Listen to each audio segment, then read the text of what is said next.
What would you do if keeping your job meant sending away the partner who had never abandoned you? Everett Sloan chose the hotel and left his aging canine Bracken alone outside in the snow. Then an avalanche buried the roads, killed the power, and sealed nearly 100 people inside the mountain resort. Every official escape route failed, while the old dog everyone had removed was still listening to something behind the walls. To survive, Everett would have to trust Bracken again and persuade frightened strangers to place their lives in that same bond. But the path they found would change more than the fate of one hotel. Tell us where you're watching from, and please like and subscribe to help us reach 1,000 subscribers and keep these stories coming. From the valley floor, Silver Meridian looked less like a hotel than something the mountain had chosen to keep. Its gray stone roofs rose from a high slope in Utah's Wasatch Range, surrounded by dark pines bowed beneath fresh snow. Tall glass walls faced the eastern ridges, catching the first light of morning and throwing it back across the white terrain in long, pale bands. A private gondola climbed from the lower station to the ski runs above, its empty cabins moving slowly through the bright winter air. Guests saw calm. Everett Sloan saw exposure. At 50, Everett had spent enough years studying dangerous places to know that beauty often concealed the worst variables. A mountain road could disappear beneath drifting snow in minutes. A generator designed to save a building could fail if one intake vent froze shut. A slope that had held for weeks could release after a small change in wind, weight, or temperature. He had served more than 2 decades as a Navy SEAL, but after retirement, he had turned down security contracts in Washington, private consulting work overseas, and several generous offers from men who wanted his past more than his judgment. They wanted stories polished into leadership lessons. Everett wanted boundaries. Silver Meridian gave him a property line, a chain of command, evacuation routes, mechanical systems, and a mountain that did not care about reputation.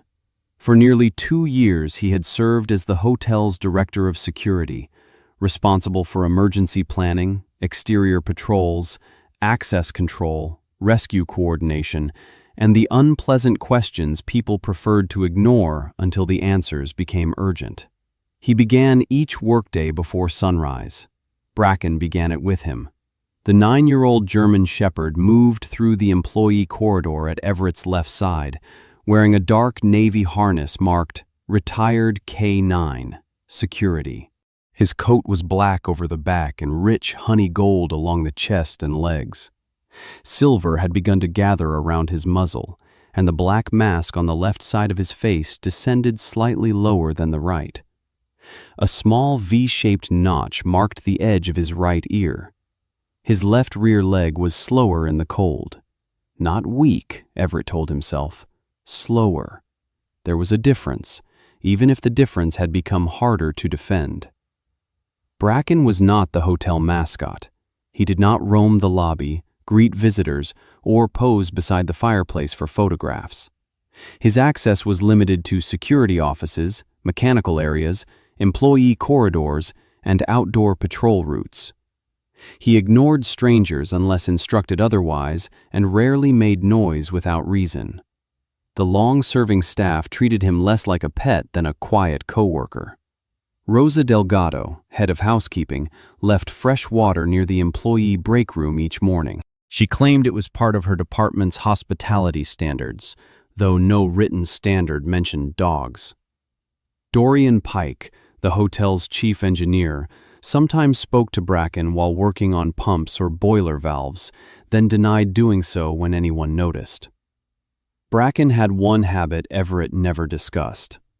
When Everett became too still, when he stood in a doorway longer than necessary or stopped hearing the room around him, Bracken would move against his leg.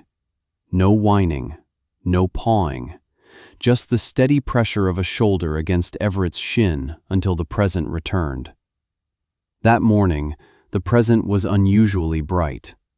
Sunlight struck the snow on the roof hard enough to make Everett narrow his pale gray-blue eyes as he stepped outside. He wore the fitted blue camouflage long-sleeved shirt that had become his unofficial signature at Silver Meridian, dark tactical trousers, black winter boots, and a charcoal patrol coat left open at the front. Beneath the collar, hidden against his chest, hung an old metal whistle on a short leather cord. The avalanche bulletin had arrived at 5:42 a.m. A weak ice layer had been detected beneath newer snow on the northern aspects. The official rating remained below closure level, but daytime temperatures were expected to rise before dropping sharply after sunset. Everett read the bulletin twice. The risk was not the snow alone. It was the transition. He ordered the patrol team to double inspections on the service roads and made sure every rescue vehicle was fueled before noon. Maris Bellamy approved both measures.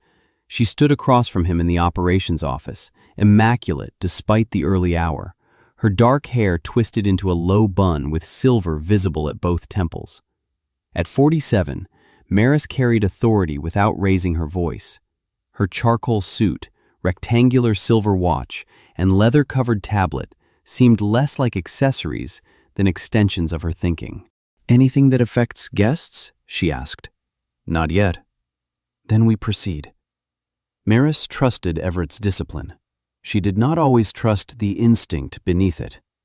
Years earlier, at another resort, she had allowed an employee to deviate from a safety procedure. A guest had died.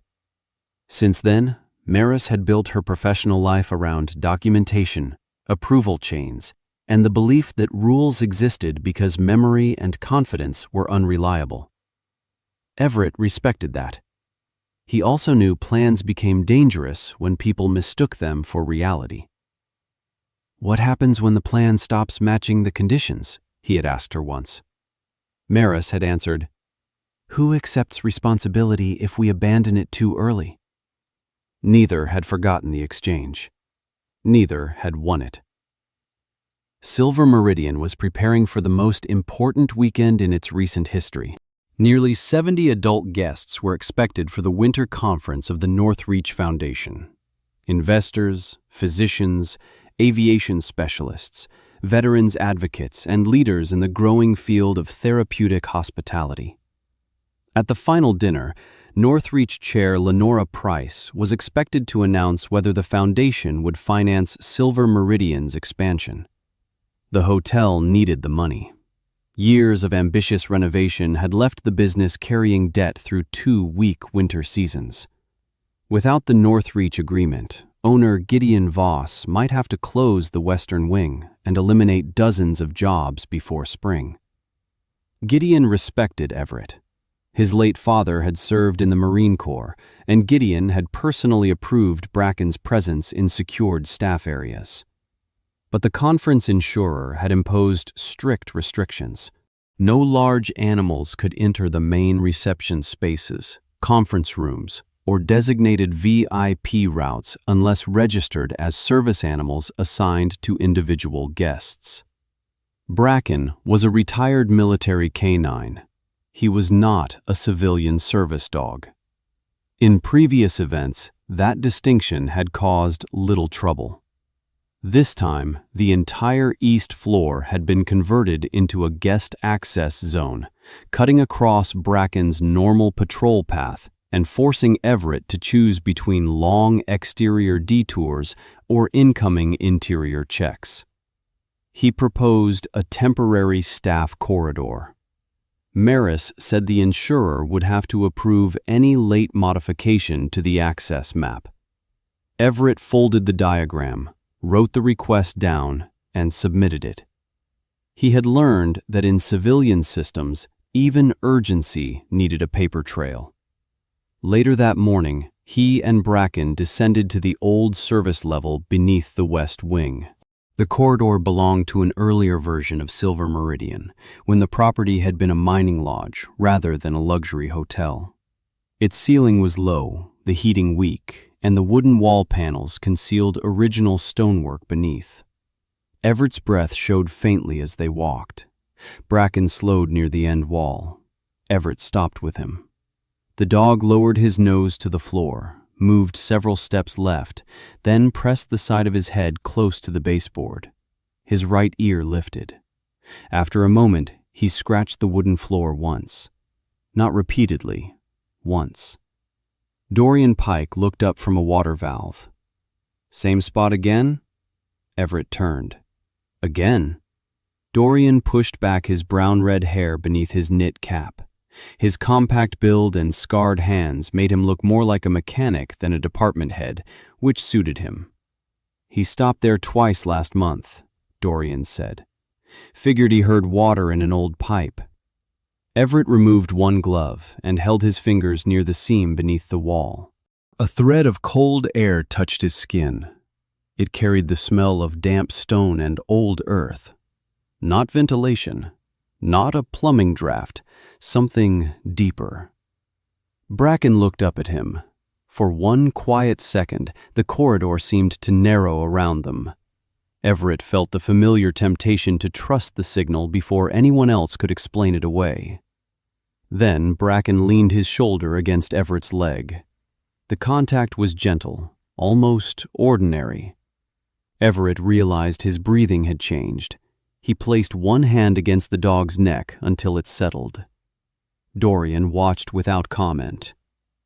"What was here before the renovation?" Everett asked. Dorian swept his flashlight along the paneling. "Possibly an old transfer passage. The lodge connected to a silver mine lower on the slope. Some tunnels were filled, some sealed, some converted to storage. Records were lost every time ownership changed." "Has this wall ever been inspected?" "I requested it 2 years ago." "What happened?" "Structural survey cost too much. Then the West Wing renovation took priority. Then the guest spa. Then everything else." Everett photographed the wall, recorded the temperature, marked the airflow, and filed an urgent inspection request before lunch. Maris reviewed it that afternoon. She did not dismiss the evidence. That would have been easier to fight. Instead, she pointed out that opening the wall without a structural team could damage electrical lines, heating pipes, or original load-bearing material. The nearest qualified survey crew could not reach Silver Meridian for 3 days. The conference began in 2. "We seal the corridor, install a thermal monitor, and inspect after the event," she said. Dorian already requested an inspection. 2 years ago, without new evidence." "This is new evidence." "It is airflow and a dog reacting to a wall." Everett's jaw tightened. Maris noticed but did not retreat. "I am not saying you are wrong," she said. "I am saying we cannot tear into a century-old structure without knowing what supports it." Everett understood the logic. That did not make the decision feel safe. He filed the request a 3rd time, marked it high priority, and added one operational instruction. Under no circumstances was the old service corridor to be used as an emergency gathering point. Before leaving, he called Bracken away from the wall. The dog followed. After several steps, Bracken looked back. That evening, Silver Meridian conducted a shortened emergency drill. Rosa checked department lists. Dorian tested the generator. Naomi Rusk, a retired military emergency physician who had arrived early for the conference, watched Everett coordinate the staff. Naomi was 52, lean and direct, with dark hair streaked silver at the jaw and a deep red medical bag that never left her reach. "You still give orders like you're on a ship in a storm," she told him. "A mountain hotel in winter is not much different." Naomi glanced at Bracken. The dog's left rear leg lagged slightly after the long patrol. "You should shorten his route in this cold." "He won't like that." Naomi looked at Everett rather than the dog. "That may not be Bracken's problem." The remark followed Everett long after the drill ended. Near midnight, he stood with Bracken on the north terrace. Light snow moved through the warm glow of the windows. Inside, staff members aligned tables, polished glassware, and straightened the North Reach banners above the stage. A low sound rolled across the mountain, too deep for a tree falling, too distant for thunder. Bracken stiffened. Everett looked toward the pale northern slope. Avalanche crews sometimes used controlled charges, but none had been scheduled that night. His radio crackled. A patrol unit had found a small fracture in the snowpack near the northern route. It did not yet justify closure. They would inspect it again at first light. Everett acknowledged the report. Behind the glass, Silver Meridian continued preparing itself for perfection. Bracken moved close to Everett's leg, but this time the dog did not look up at him. He stared at the mountain. Everett rested a hand on the thick fur at Bracken's neck and felt the steady pulse beneath it. He had spent much of his life learning to recognize the instant when a place that appeared secure began to change. It was not the distant sound that unsettled him most. It was the sense that every small warning around Silver Meridian had been acknowledged, documented, and ordered to wait until after the weekend. On the morning of the Northreach conference, Silver Meridian looked too beautiful to distrust. Fresh snow lay in bright layers across the gray stone roofs. Ice weighed down the pines along the drive, turning every branch into a line of glass beneath the pale Utah sun. Black transport vehicles climbed the winding road one after another, their tires crushing through the thin powder left behind by the plows. Uniformed employees waited beneath the glass entrance canopy with hot towels and cups of spiced cider. From the lobby, the valley looked open, silent, and harmless.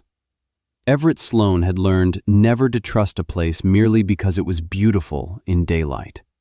He had been in the security center since before dawn.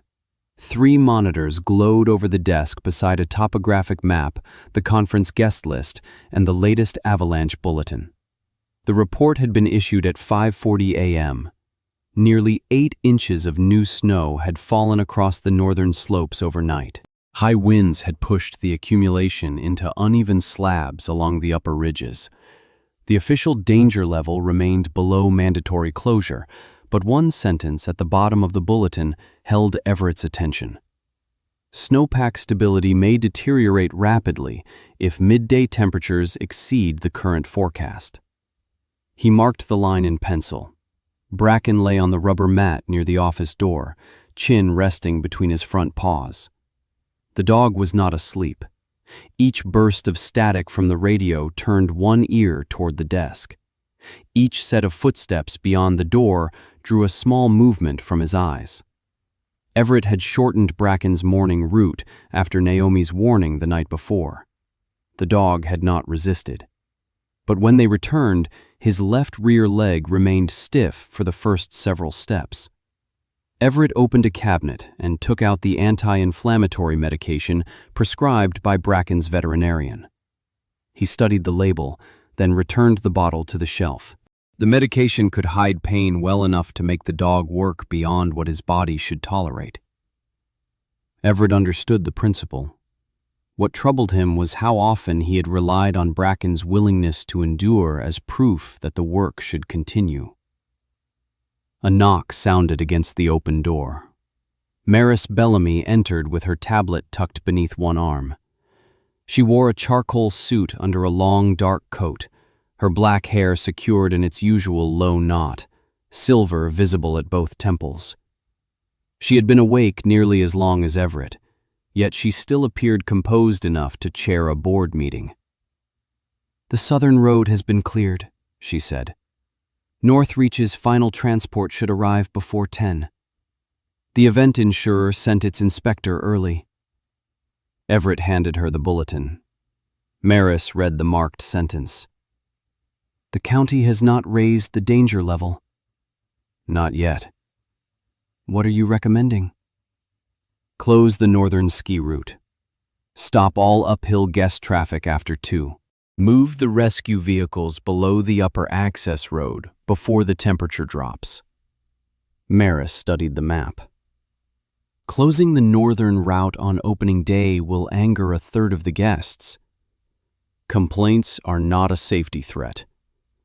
No, but our decisions still have to reflect the conditions we have, not every possible condition we fear. The weak layer is beneath wind-loaded snow. If the temperature rises and then falls quickly, we could lose the road before people can leave. Maris did not dismiss him. That was one reason Everett continued to respect her, even when they disagreed. She might defend a procedure too long, but she never pretended to understand terrain she had not studied. "Can the patrol team deploy additional sensors?" she asked. "Yes. Signal coverage is unreliable on the northern face." "Send them anyway. Close the northern run until we have a direct noon report. The main road stays open, but the final guest vehicle comes up before 1. It was less than Everett wanted. It was also a decision supported by the information available. He nodded. Maris looked toward Bracken. "The insurance inspector wants every VIP route cleared by 8. "I know." "That means Bracken cannot use the east corridor. That corridor connects security to the lower mechanical wing. We have created an exterior detour. It is snowing." "Lightly." "For now." Maris set the tablet on the desk. "I did not write the policy, Everett." "But you are asking me to reduce our ability to inspect the building on the exact day the mountain becomes less predictable." "I am asking you to comply with the policy that keeps this event insured." The fatigue beneath her calm voice was more visible now. Everett knew the financial issue was not simply about pleasing a donor. If the insurer suspended coverage, Silver Meridian could become responsible for every incident that followed. No board would accept that exposure because one retired canine had an excellent service record. "Bracken stays in security in the western corridors," Everett said. "I will inspect the east side myself." Maris exhaled. "Thank you." "Approve the wall inspection after the conference." "It has been forwarded for structural review." "After the conference." "Yes." The words had become a kind of locked door between them. By 9 o'clock, Silver Meridian no longer resembled a mountain hotel. It had become a stage. Ivory curtains framed the conference platform. Northreach's Silver Mountain emblem filled the screen behind the podium.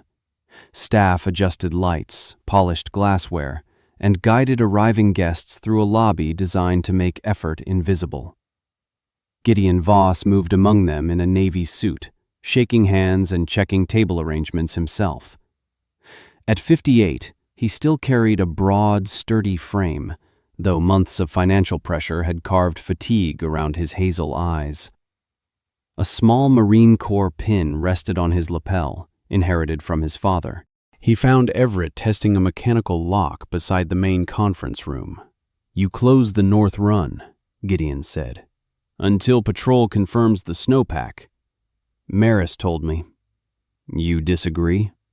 Gideon watched another vehicle arrive beyond the glass. "I agree. I only wish the mountain had chosen a different morning." Everett said nothing. Gideon glanced at him.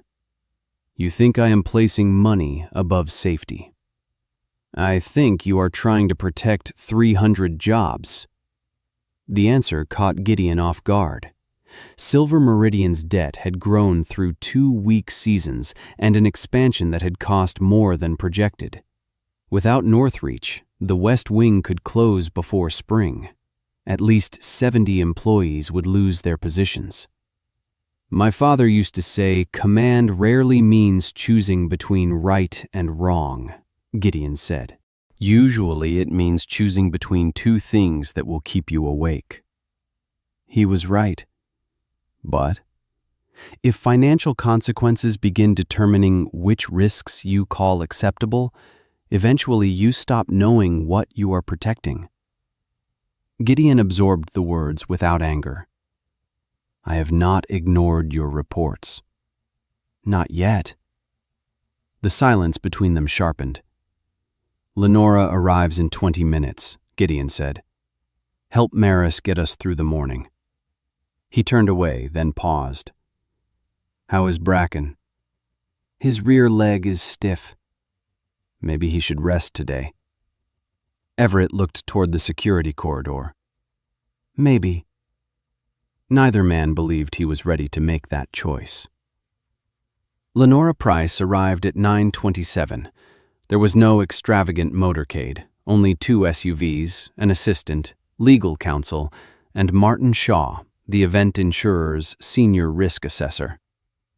Lenora stepped into the snow wearing a cream-colored coat and brown leather gloves. She was 55, slim, with ash-blonde hair cut just below the ears. Her movements were restrained rather than fragile. When she removed one glove to greet Gideon, a pale scar extended from her left wrist beneath the sleeve. Everett had read the medical note attached to her security file. Severe panic response to close proximity with large dogs. Previous attack.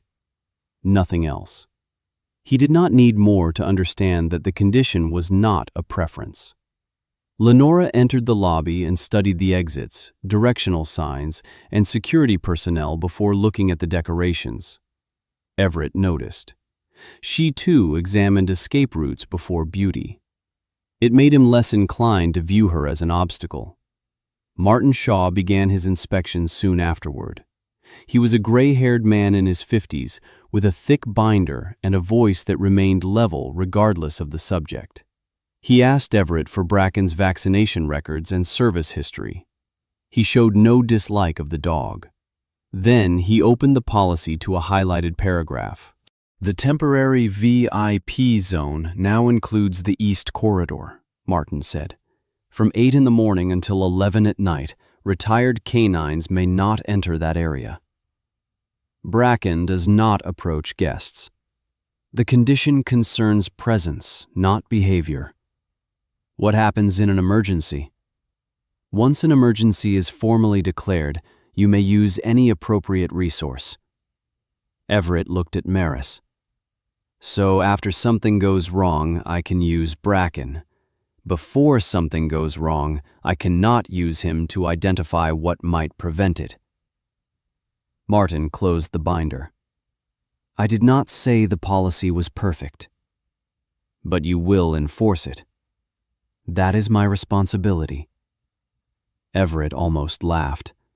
There was no humor in it. Everyone in the building was doing a reasonable job, and together they were creating a space where no one held responsibility for the whole risk. The problem began shortly before 11. A recently hired server opened a staff door into a private reception room, unaware that the space had been added to the VIP route. He was pushing a cart of drinks through from the service corridor. Dorian was passing the opposite side with Bracken. The dog stopped at the threshold. He did not enter. He did not bark or pull. Lenora stood less than 30 feet away. She saw the black and gold shape between 2 members of staff. Her body reacted before thought. Lenora stepped backward, struck a small table, and sent a water glass onto the carpet. One hand rose toward her throat. Her breathing turned shallow and rapid. All color drained from her face. Bracken lowered his head and stepped back toward Dorian. Dorian shut the door immediately. Naomi reached Lenora but did not touch her. She spoke in a low voice, directing Lenora to fix her eyes on one point along the wall and follow the rhythm of her breathing. It took nearly 2 minutes for the panic to loosen. When Everett arrived, he saw the broken glass, the closed door, and Lenora's pale face. Then he looked at Dorian. Did Bracken cross the threshold? No. Was anyone injured? No. Lenora heard him. "The dog did nothing," she said, her voice still unsteady. "I know. I overreacted." "You had a physiological response. That is not the same as choosing one." She looked at him more carefully. Perhaps she had expected him to defend Bracken by minimizing what had happened to her. He did not. That mattered. Martin quietly informed Maris that another breach could require Bracken's removal from the main building for the remainder of the event. Lenora did not demand it, but Northreach's attorney reminded Gideon that repeated non-compliance could invalidate the insurance agreement and suspend funding negotiations. No one was threatening the hotel out of cruelty. That made the conflict harder, not easier. The emergency meeting took place in a small office behind the lobby. Martin offered 3 options: confine Bracken to the security center, move him to the employee housing lower on the mountain, or remove him from the property until the conference ended. Everett rejected the last option immediately. The road conditions were deteriorating, and no nearby facility understood the needs of an aging retired canine. Keeping Bracken in security was also fragile. One more door opened by mistake could invalidate the agreement. Employee housing was nearly a mile away. Then Dorian mentioned the rescue shed 200 yards southwest of the hotel. It sat behind a protective stand of trees, had independent heating, mechanical locks, water, emergency equipment, and a battery-powered camera. It was not close enough for Everett. It was closer than every other option. Lenora rested both hands on the table, exposing the pale scar at her wrist. 23 years ago, I entered a construction site in Nevada, she said. The contractor kept an untrained guard dog behind an unmarked gate. It dragged me to the ground. No one interrupted. People kept telling me it had never attacked anyone before. They told me not to be afraid because it had only been protecting the property. She met Everett's eyes. My body does not care about those explanations. His anger toward her dissolved. The decision remained painful. I am not asking you to stand beside Bracken, Everett said. I am asking the hotel not to remove a safety resource because the operating system failed to control one door. Maris proposed the shed. Bracken would have heat, water, a camera, a tracker, and a staff check every 30 minutes. Once the VIP area closed that evening, he could return. Lenora nodded. I do not want him taken down the mountain. Everett looked around the table. No one appeared victorious. I will take him myself, he said. If the weather alert rises, he returns to the hotel regardless of the event. The condition was added to the record. Everett walked Bracken to the rescue shed just before 1. The sun still shone over the valley, but wind had begun lifting snow into thin streams along the ground. Bracken moved at Everett's left side, looking up every few dozen steps. Inside the shed, Everett inspected the heater, lock, camera, and roof supports. He placed water, an insulated blanket, and food in the small rear room. The tracker was fixed securely to Bracken's harness. Every part of the arrangement was reasonable. Bracken stood in the middle of the room and did not lie down. Only a few hours, Everett said. The dog watched him. Bracken could not understand hours, insurance, or negotiation. He understood that Everett was leaving without giving him permission to follow. Everett reached for the door and stopped. The room seemed to draw away from him. His chest tightened. Years earlier, he had left an injured teammate with a medical unit while leading the rest of his team through hostile ground. The man had survived, but Everett had spent hours not knowing. This was not the same. His body did not care. Bracken approached and leaned his shoulder against Everett's leg. There was no working command between them, only weight, only contact, only the present. Everett rested a hand against the thick fur behind Bracken's neck. I know, he said quietly.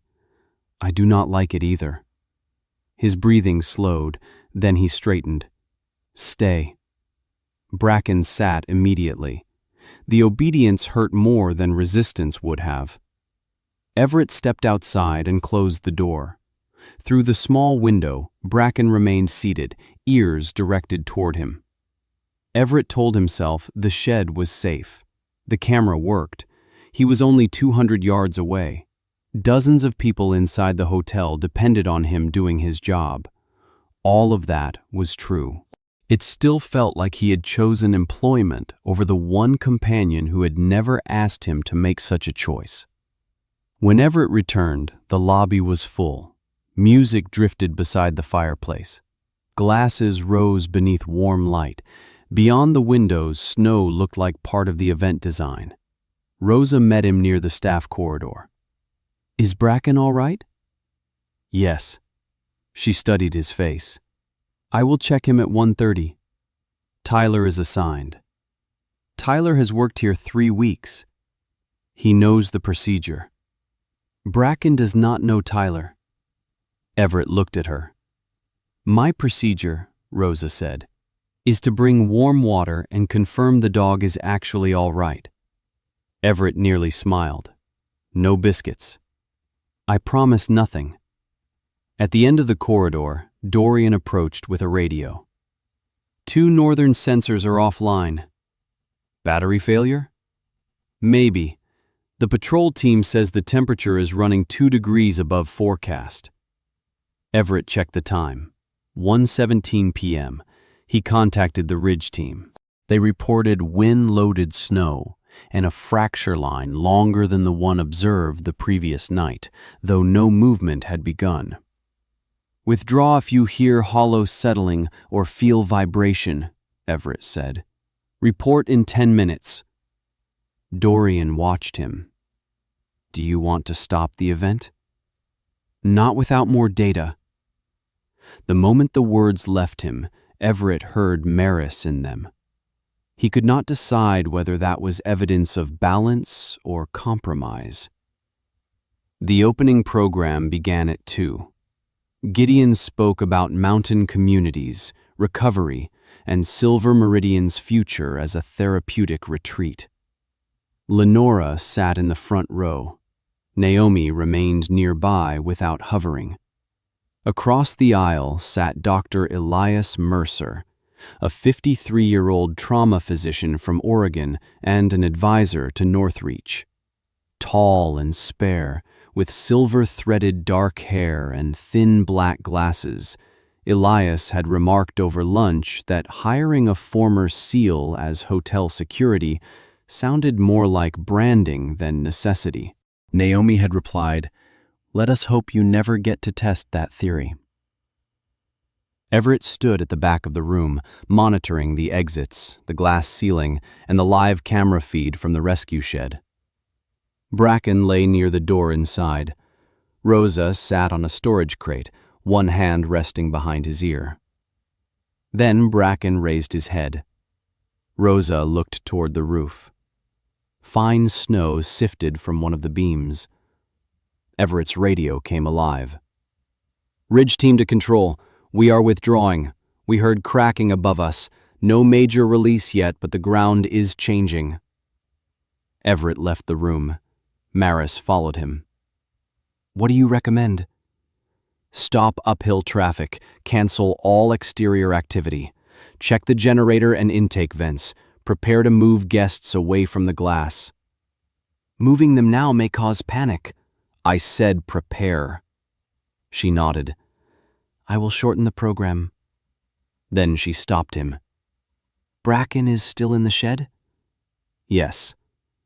Bring him back. Everett looked at her.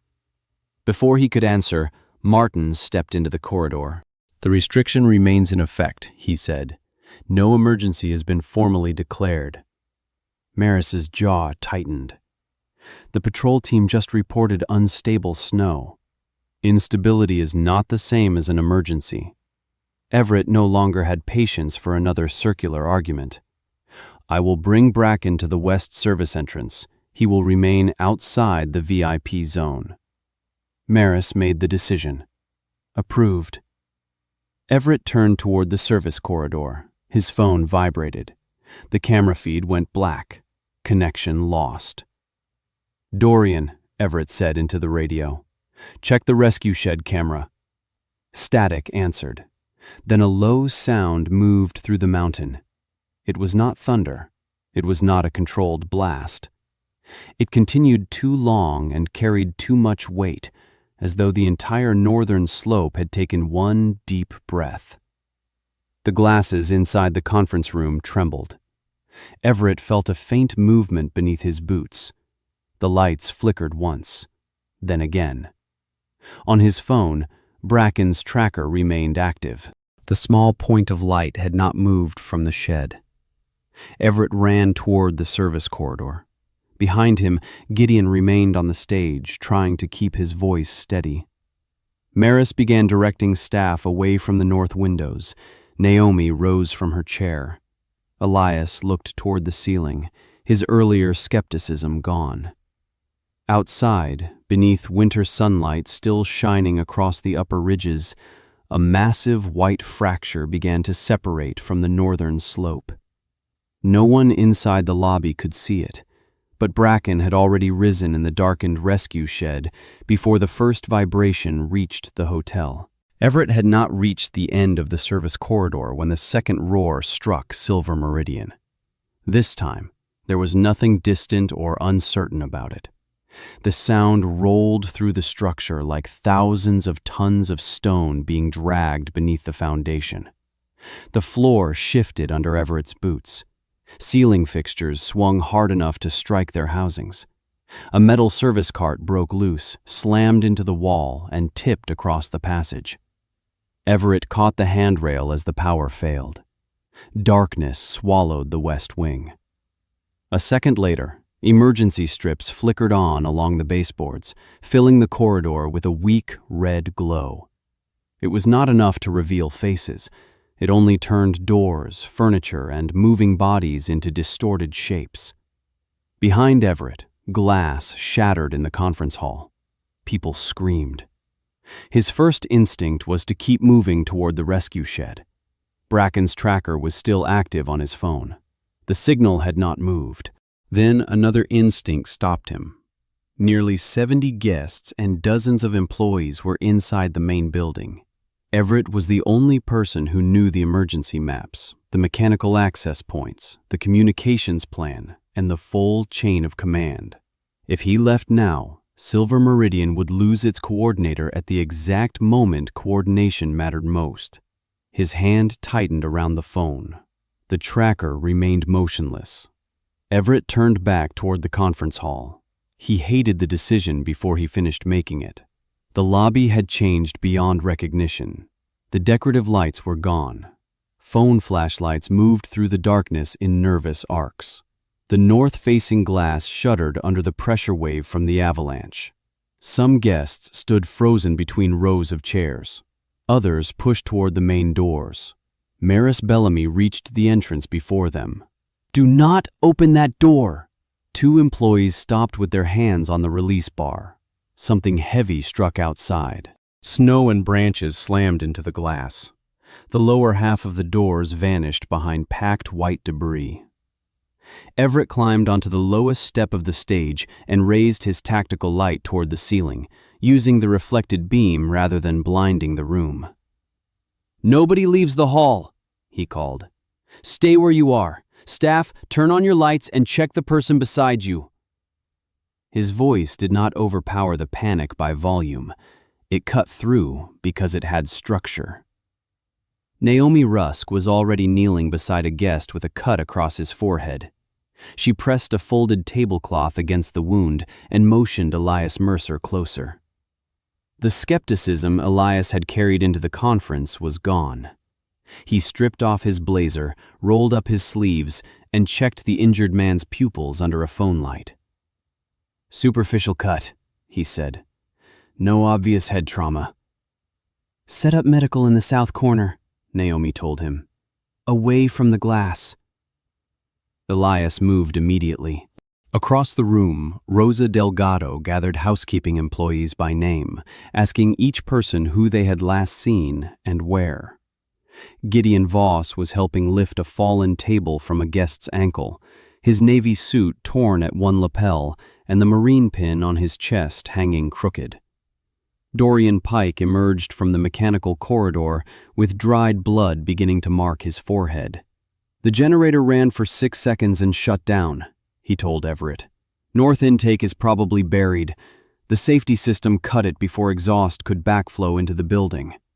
Can you restart it from inside?" "Not if the intake is blocked." "Battery reserve?" "Emergency lighting for maybe 90 minutes.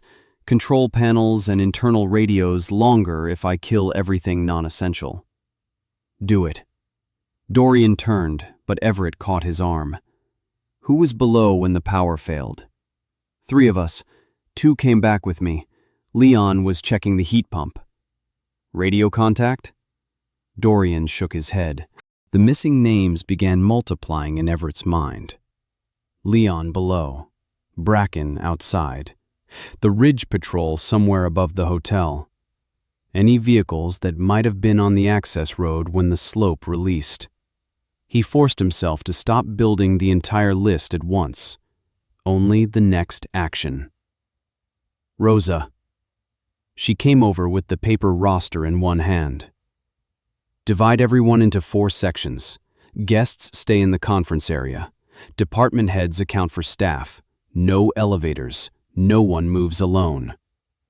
Rosa nodded. "Maris, close the fire doors between the lobby and the north wing." "The electrical system is not responding." "Use the mechanical locks." She went for the keys. Everett turned toward Gideon. "Move everyone away from the glass. Use the interior conference room. Do not give them speeches.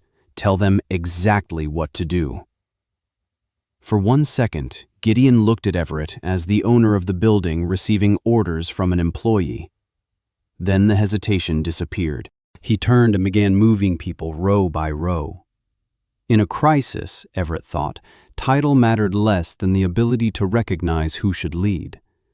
The avalanche's roar faded into smaller sounds. Trees breaking, metal twisting, glass trembling in its frame. Snow continuing to slide across lower ground. Everett reached a narrow window in the western passage. The pane remained intact, but the view beyond it was gone. A gray-white wall of debris stood where the service road had been. The north garage had disappeared. Part of the entry canopy had collapsed. Everett called the Ridge Patrol. Static. He changed frequencies and tried county rescue. Nothing. The mountain may have damaged the relay station. The rock itself may have blocked transmission. Maris joined him. "Satellite phone?" "Security office." "Can we reach it?" "Yes, after the count." She looked through the window. "The road?" "Buried." "The gondola?" "No power. We do not know the condition of the cable." "And the rescue shed?" Everett opened the tracking screen. The camera was still offline. Bracken's transmitter remained active, but the battery had already dropped into yellow. The point had not moved. Maris saw it. "He may be staying because you ordered him to." Everett knew she was offering the most reasonable explanation. It did not help. "Or the roof came down." Maris closed her eyes briefly. "Everett, don't." The word came out sharper than he intended. She said nothing. Bracken would usually have pressed against his leg when his breathing changed this way. Now Everett had only the cold edge of the phone in his palm. He inhaled slowly. "I'm sorry," he said. "I need the count before I go outside." Maris did not tell him he was forbidden to go. Perhaps she understood that argument belonged to a later moment. The next 10 minutes stretched beyond ordinary time. Rosa stood beneath a ceiling light that no longer worked. reading departments from a paper list while staff answered from the red darkness. Housekeeping, kitchen, front desk, engineering, security, events. Elias and Naomi separated the injured and medically vulnerable from those able to assist. 3 guests had cuts from glass, 1 had a sprained ankle, 2 were struggling to control panic. Lenora sat near the medical area with a blanket around her shoulders. Every impact from outside tightened her posture. Her hands still trembled. Naomi gave her a clipboard. "Write down the names of everyone I clear." Lenora stared at the paper as though it belonged to another language. Then she took the pen. The task gave her fear a boundary. When the count was complete, 4 people remained unconfirmed. Leon Haskins, in the lower mechanical area. Celia Ward, the pastry supervisor, last seen near food storage. 2 members of the avalanche patrol outside on the north face. Then Gideon checked the Northreach list. 1 guest is missing, Randall Sykes, investment advisor. His room key shows he went upstairs. A front desk employee remembered Randall complaining of a headache after lunch. Everett added the 5th name. "Maris, you remain in command here. Gideon, verify the guest list again.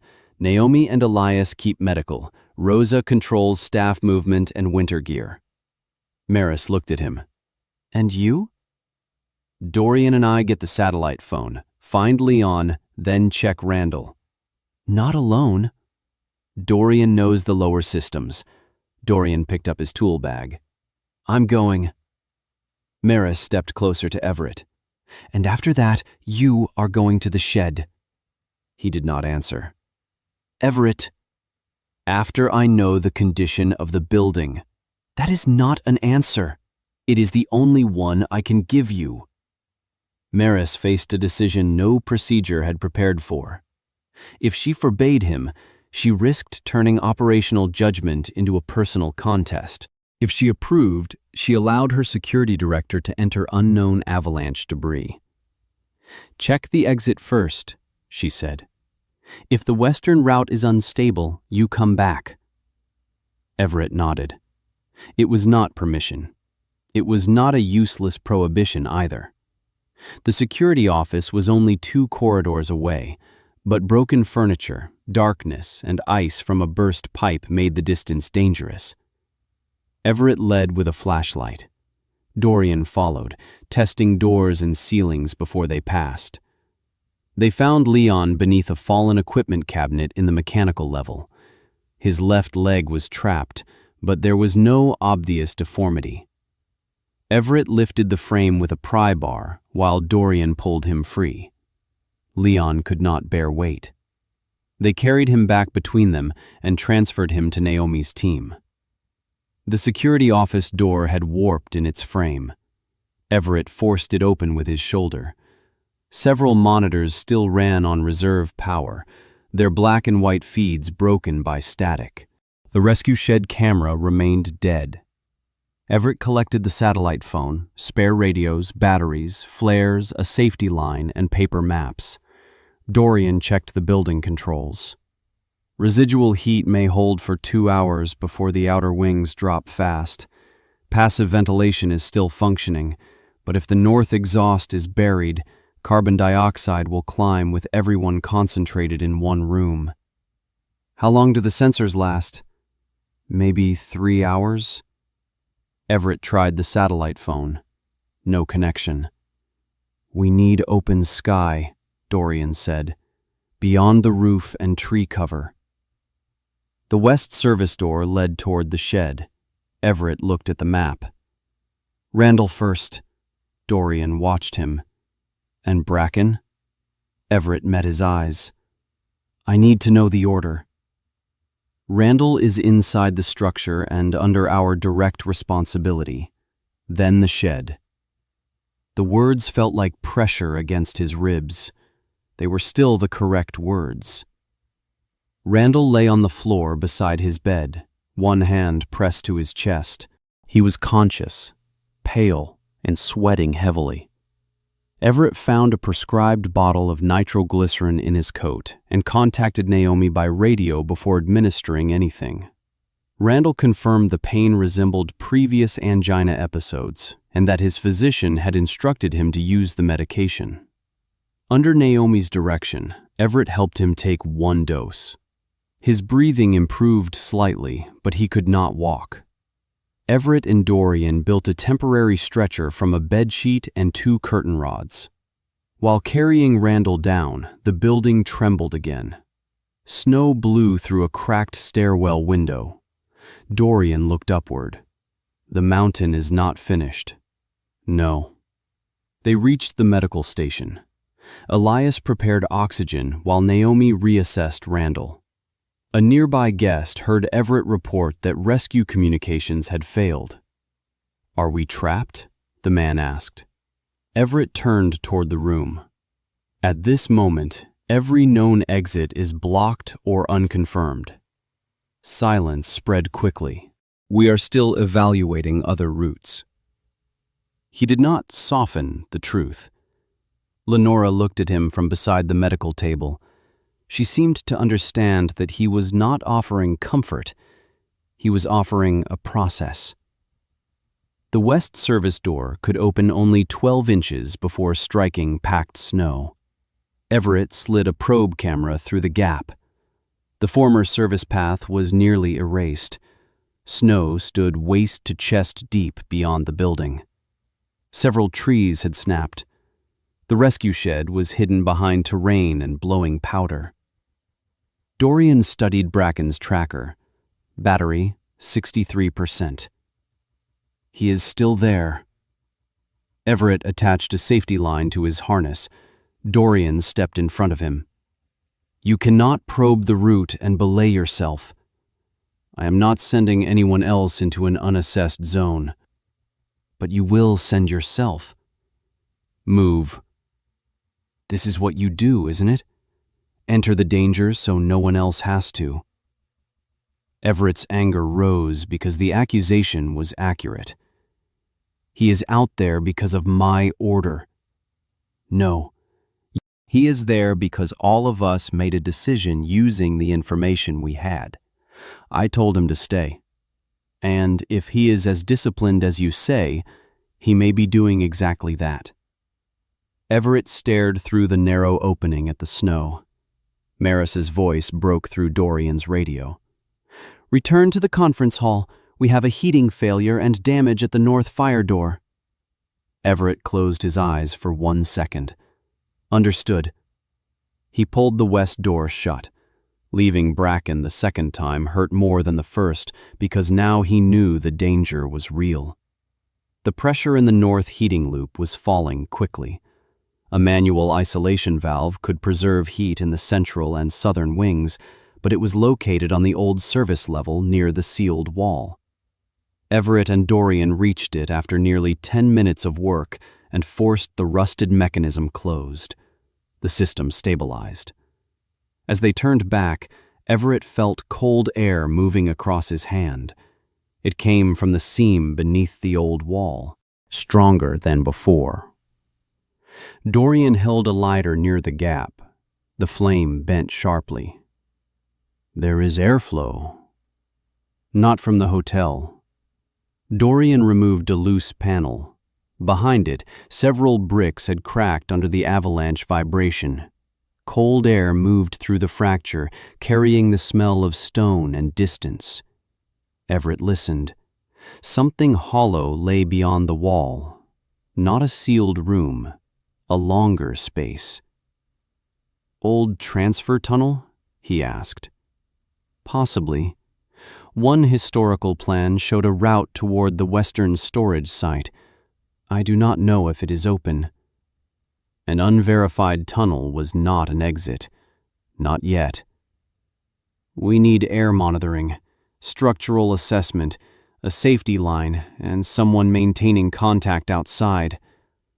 Dorian glanced toward the upper floor. "Bracken could help." "Bracken is injured." Dorian nodded. Everett was not denying the dog's value.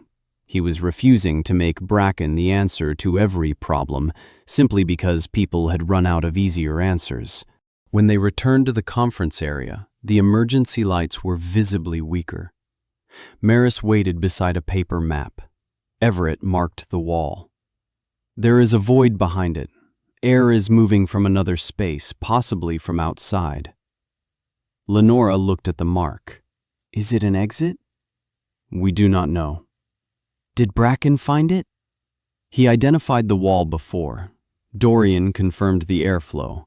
Now, people and equipment have to confirm the route. Everett looked toward Bracken. The dog lay beneath dry blankets beside Rosa, his head raised but his body still. No one enters until we test the air, structure, and return route, Everett said. Maris asked, If it leads through? Then we have an option. And if it does not? We come back and keep looking. Naomi stepped forward. I will hold the outside station. Dorian lifted his tool bag. I'm going in. I know the structure. Everett checked the rescue line. Bracken watched him without trying to rise. Bracken stays out of the first survey. No one objected. That was the first meaningful difference between trust and blind dependence. They were not choosing the wall because a dog looked toward it. They were choosing to investigate because of moving air, lost historical plans, physical evidence, and the failure of every confirmed exit. Bracken had only noticed first what the rest of them had postponed for too long. Outside, the mountain had closed every door Silver Meridian had once considered safe. Behind old wood, brick, and stone, cold air continued to move through the darkness. For the first time since the avalanche struck, they had a direction.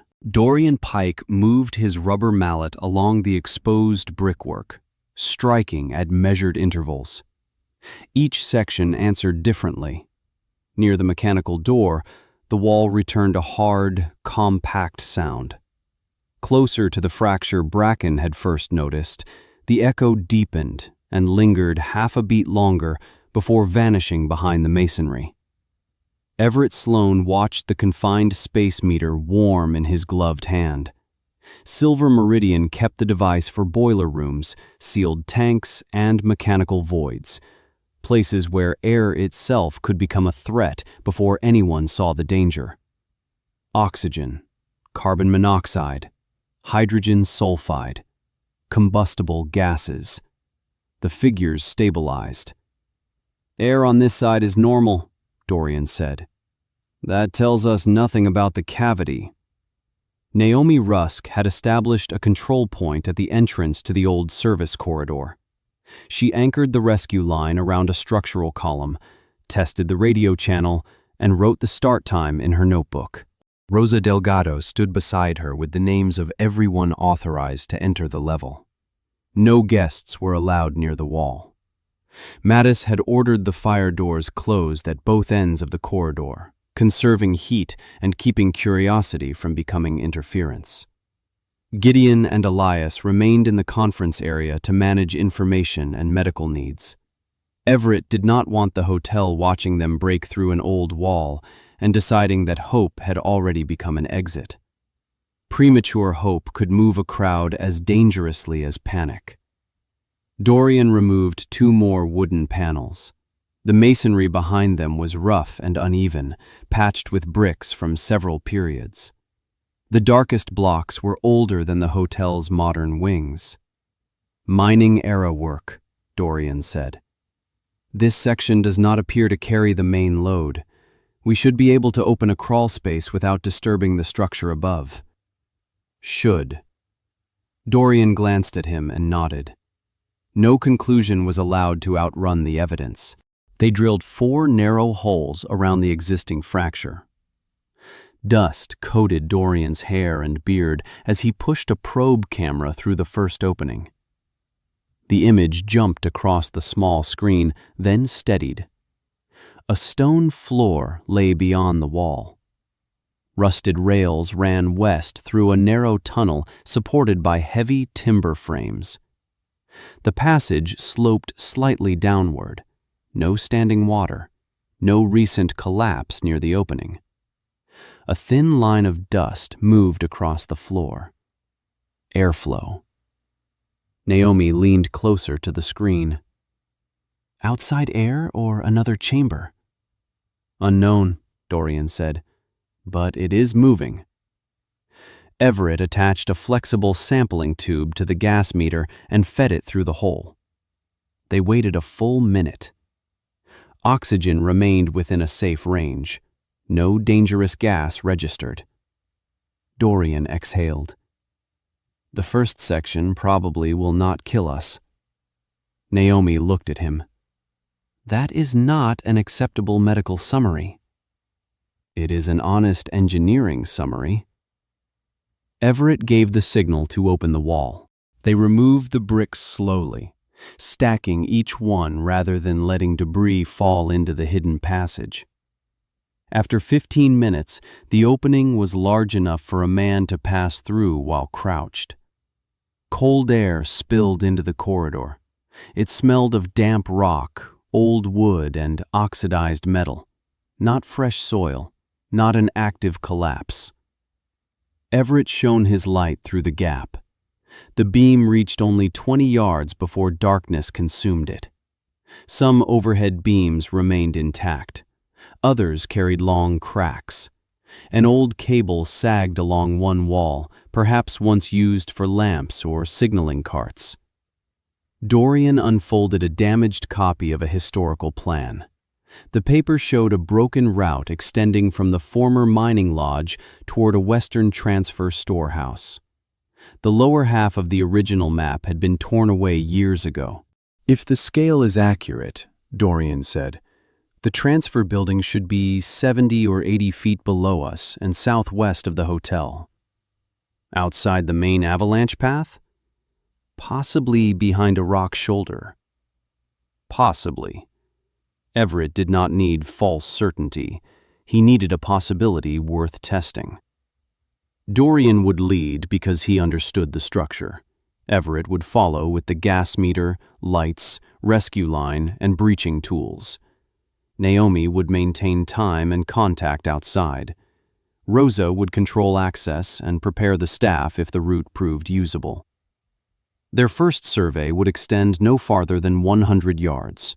Loss of communication, dropping oxygen, new structural movement, or any collapse sound would end the attempt immediately.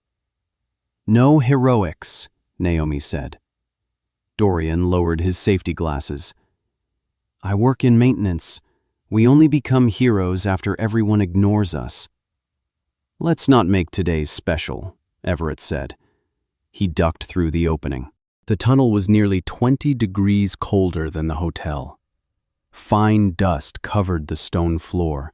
Ice had formed beneath the places where water seeped from the ceiling.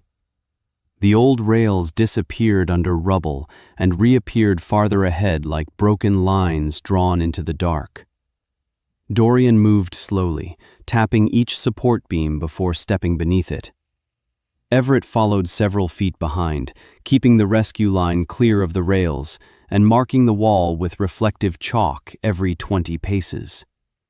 Naomi's voice came through the radio. 10 yards. Copy. 20. Copy. The passage narrowed, then opened into a taller chamber. Rusted hooks hung from the walls. A rotten sign remained fixed above a support post. Dorian wiped away the dirt. Only 2 words remained legible. West Transfer. We have the right route, he said.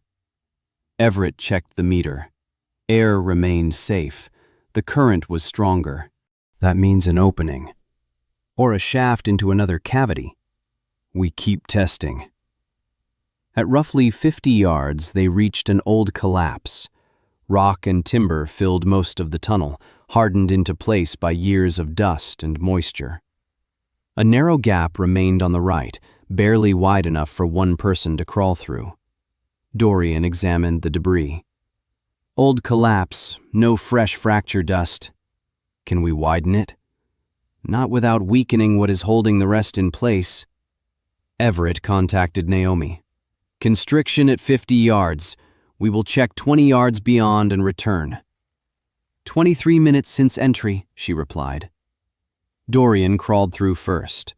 Everett pushed the equipment bag ahead of him, then lowered himself into the gap. Stone pressed against his shoulders. His chest had room only for shallow breaths. The smell of cold earth changed. For one violent instant, the tunnel was no longer beneath Silver Meridian. It became a drainage channel overseas. Black water below him, gunfire reduced to dull impacts through concrete, and a voice ahead that had stopped answering. Everett froze. Not trapped, unable to move, his pulse slammed against his throat. Sensation faded from his fingers. Dorian's light shifted ahead. Everett? The name reached him from a distance. Bracken would have known before Everett spoke. The dog would have pressed a shoulder against his leg, forcing the present into something physical. There was no Bracken here. Everett placed his palm against the stone. Rough surface, sharp ridge near his thumb, cold pushing through the glove. He inhaled for 4 counts, held for 2, exhaled for 6.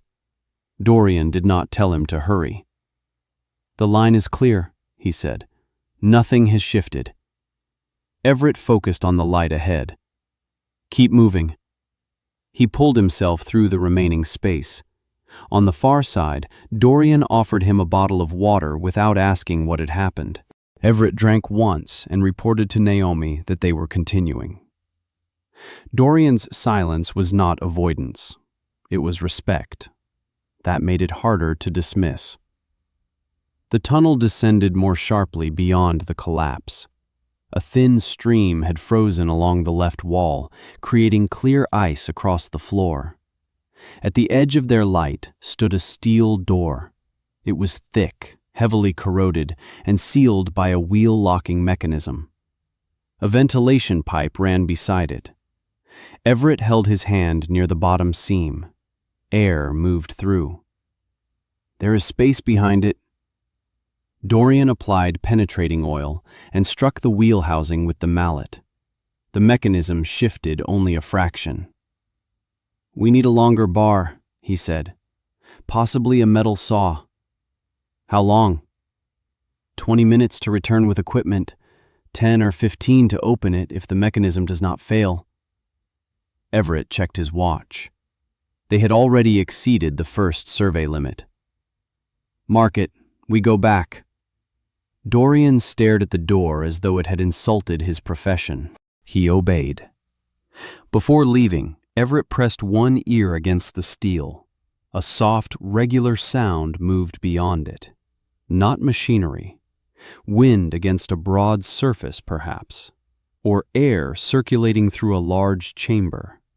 He recorded the observation without turning it into a promise. New dust was falling near the collapsed section when they returned. Everett raised his light. A crack in one timber support had lengthened. Dorian! Dorian looked up. Load change from the avalanche. A low vibration passed through the rock. It was too weak to shake the tunnel, but strong enough to silence both men. Naomi's voice came through the radio. What did you hear? Movement outside the tunnel. No direct structural failure here. Dorian touched the cracked support. One at a time through this section. No stopping. He crossed first. A small splinter dropped behind him. Everett passed quickly beneath the beam and did not stop until the red emergency light of the hotel appeared through the wall opening. Naomi and Rosa helped pull them out. Rosa hung an insulated blanket across the breach to reduce heat loss. There is a steel door about 70 yards in, Everett reported. The route continues downward behind it. The first section is usable for small teams, but there is an old collapse and one support is changing under load. So it is not ready for evacuation, Rosa said. No. Naomi checked Everett's pupils and pulse. What happened in the constriction? Dorian looked away. Everett removed his gloves. Confined space response. Disorientation? For several seconds. Can you continue? Yes. That is not the same as whether you should. Everett looked at the covered opening. We still need to open the door. And if you freeze in that gap while leading a group? The question held no judgment, only risk. Everett considered the answer more carefully than pride wanted him to. I will not lead every group. Dorian can manage structure. Rosa can manage personnel. Elias can lead guests who are physically able. I handle the survey and any group that requires technical decisions. Naomi held his gaze. Then she nodded. It was a small change. It was also the first time Everett had openly designed a plan that did not depend on him occupying every critical position. The conference hall had grown colder. Emergency lights had dimmed to half strength. Staff distributed water, energy bars, and the last hot liquid from insulated containers. Guests sat close beneath coats and blankets, waiting for information. Everett laid the damaged tunnel plan across a low table. We confirmed a historical passage behind the wall, he said. It has breathable air and runs toward the western transfer site. We have not confirmed an exit. Disappointment moved through the room. He continued before it became despair. A steel door blocks the route at 70 yards. The section before it can be crossed, but one support requires reinforcement, and only one person can pass the constriction at a time. Randall lay in the medical area under oxygen. Elias stood beside him. If the route opens, how long to move everyone through? We cannot calculate that until we inspect the far side. How long can we remain here? Dorian answered. Heat may hold for several hours if nothing else fails. Ventilation is the larger concern. The carbon dioxide sensors are still below danger level, but the trend will rise with this many people concentrated together. Lenora studied the map. We are considering a tunnel absent from the current plans, with known structural weakness. Yes, Everett said. Why is that better than remaining here? It is not better yet. It is the only option that may become an exit. We verify before we commit. Lenora nodded. She was no longer resisting because uncertainty frightened her. She was learning how to examine uncertainty without demanding that someone erase it. Maris looked at Everett. What do you need for the second survey? Pry bars, a battery-powered metal saw, anti-slip gear, temporary supports, more lights, and another structural specialist. Dorian turned toward the employees. Caleb Monroe. A man in his mid-40s rose from near the rear wall. Caleb was a maintenance carpenter who had worked at Silver Meridian for 12 years, repairing roof trusses, footbridges, and the hidden wooden bones beneath the hotel's polished surfaces. Mining timber? Caleb asked. Dry in places, rot in others. Caleb put on his coat. I'm in. Rosa offered to join because she knew the western storage buildings. Everett refused. Her role was to prepare the staff and keep the count accurate. Naomi also stopped him from taking Bracken. His leg is not ready. Everett looked at the dog. Bracken lay beneath the blankets, alert to every tool Dorian placed near the wall. His working mind was still present. His body had already paid for the trip through the snow. Everett knelt beside him. Stay. Bracken looked toward the corridor. Everett kept one hand against his chest until he settled. No one pretended the order was easy. The second team entered 12 minutes later. Caleb stopped at the cracked support, measured the frame, and installed 2 adjustable steel posts beneath the weakened section. He added a horizontal brace between them. "It will not make this new," he said. "It should hold long enough for controlled passage." "How many people?" Dorian asked. "I cannot promise a number. 1 person in the section at a time." Everett painted the instruction on the wall in reflective letters. 1 person only. At the steel door, Dorian removed a rusted cover from the center of the wheel and found a maintenance release hidden behind it. The work took nearly 10 minutes. Finally, the internal pin came free. All 3 men pressed against the pry bar. The wheel screamed as it turned. A locking bolt released somewhere inside. Cold air rushed through the opening. The gas meter remained safe. Beyond the door, the tunnel descended across a broad sheet of ice. A corroded handrail followed stone steps into a larger loading chamber. They ignored the rail and anchored their safety line to an old iron ring set directly into the rock. Dorian crossed first in traction spikes. Everett followed while Caleb held the line from the doorway. Old cart frames and collapsed crates filled the chamber. Wind moved through it strongly enough to lift a fragment of paper from the wall. Everett followed the current with his light. Far ahead, a small blue-gray point interrupted the darkness.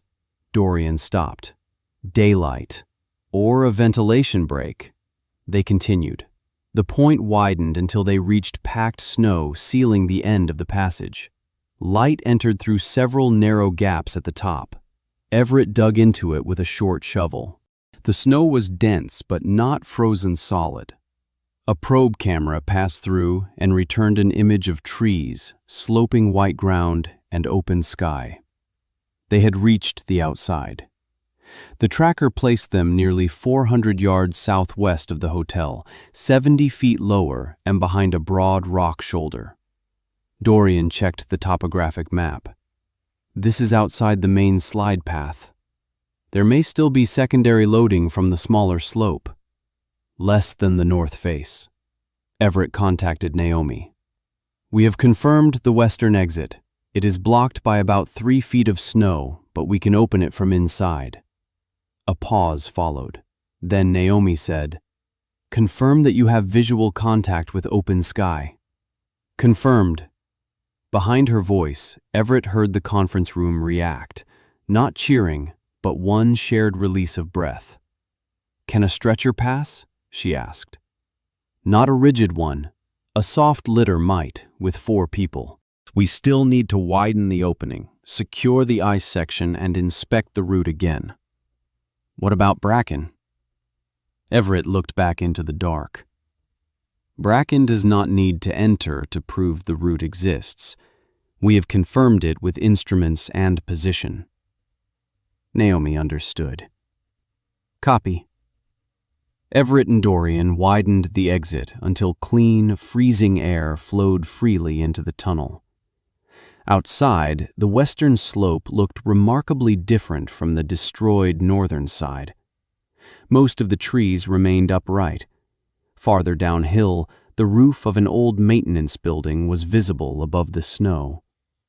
It could become a staging area, not rescue, not yet, but a place beyond the damaged hotel and closer to the lower service route. Everett did not feel triumph. The problem had simply changed shape. They no longer had to ask whether an exit existed. Now they had to decide whether nearly 100 people could cross a narrow, icy, unstable tunnel before the hotel's heat, air, or structure failed. An opening did not become safe merely because it led outside. People had to make it safe through discipline. Whenever it returned, word had already spread. Several guests were gathering bags. Others stood near the corridor. Hope had created a new danger. "No one moves yet," Everett said. "The passage is open, but evacuation has not begun." A woman demanded to know what they were waiting for. "Reinforcement, safety lines, exit clearance, and group assignments based on health." Why can't we go now? Because one fall on the ice could block the entire route. Too many people at the damaged support could bring it down. He marked the hazards on the map. The narrow wall opening, the old collapse, the reinforced beam, the steel door, the iced steps, the snow-blocked exit. We are not running from the building. We are moving controlled groups through a limited route. Naomi helped choose the order. The first team had to be strong enough to test the procedure and establish the western staging area. Only then would they move Randall, Leon, Lenora, and the others needing assistance.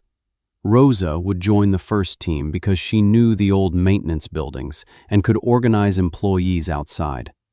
Dorian, Caleb, 2 security officers, and Elias would go with her. Lenora looked toward Bracken.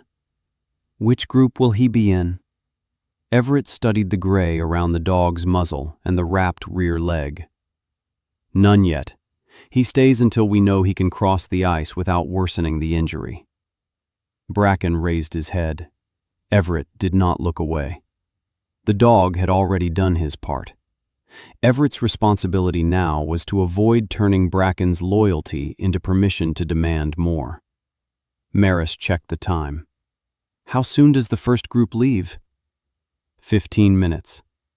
And if the mountain moves again? Everett looked at the fading emergency lights and the new route drawn in pencil. We do not have a risk-free choice. He faced the people around the table. But we finally have a verified one. Gideon removed his father's marine pin from his torn lapel and placed it in his pocket. Then he began handing out glow lines with the staff. Lenora folded her blanket and moved beside Naomi.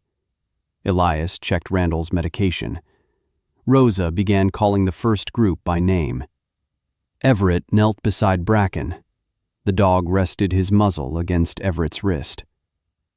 Not yet, Everett said. Bracken remained down. Behind the old wall, the forgotten passage waited. It held no treasure, no evidence against a villain, no reward that would make the danger worthwhile. It was only a road that still carried air, because a dog had noticed the mountain was breathing. Now, nearly 100 people would have to trust not a miracle, but one another. 15 minutes was not enough time to turn an abandoned mine passage into a safe evacuation route. It was enough time to turn fear into assignments. Everett stood at the center of the conference hall with Rosa's group sheet in his hands. Names had been divided according to mobility, medical condition, and function. Each group contained no more than 10 people. Medication, winter clothing, medical equipment, and tools could be carried. Everything else stayed behind. That rule created more resistance than the tunnel itself. Guests asked about passports, laptops, briefcases, and belongings left in their rooms. One man held a leather case against his chest and insisted the documents inside could not be replaced. Everett did not tell him that possessions were meaningless. That would have been false. People built lives around work, memory, and objects carrying private histories. But the tunnel had no room for private priorities. If it cannot preserve life or movement, it stays, Everett said. If we return, it will still be here. If we do not return, it is not worth separating one person from the group. You do not know what is inside this case. No, Everett said. But I know one person turning back can stop 9 others behind him. The man lowered the case beneath a chair. Rosa marked its location on the list.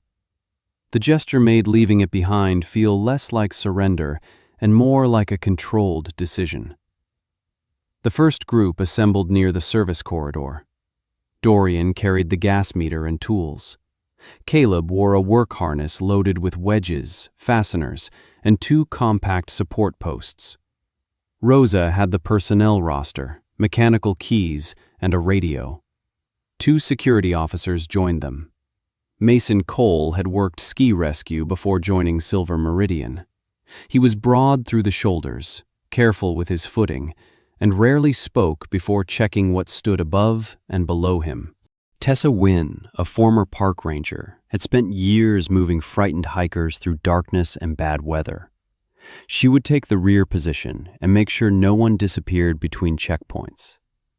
Elias Mercer carried the medical kit.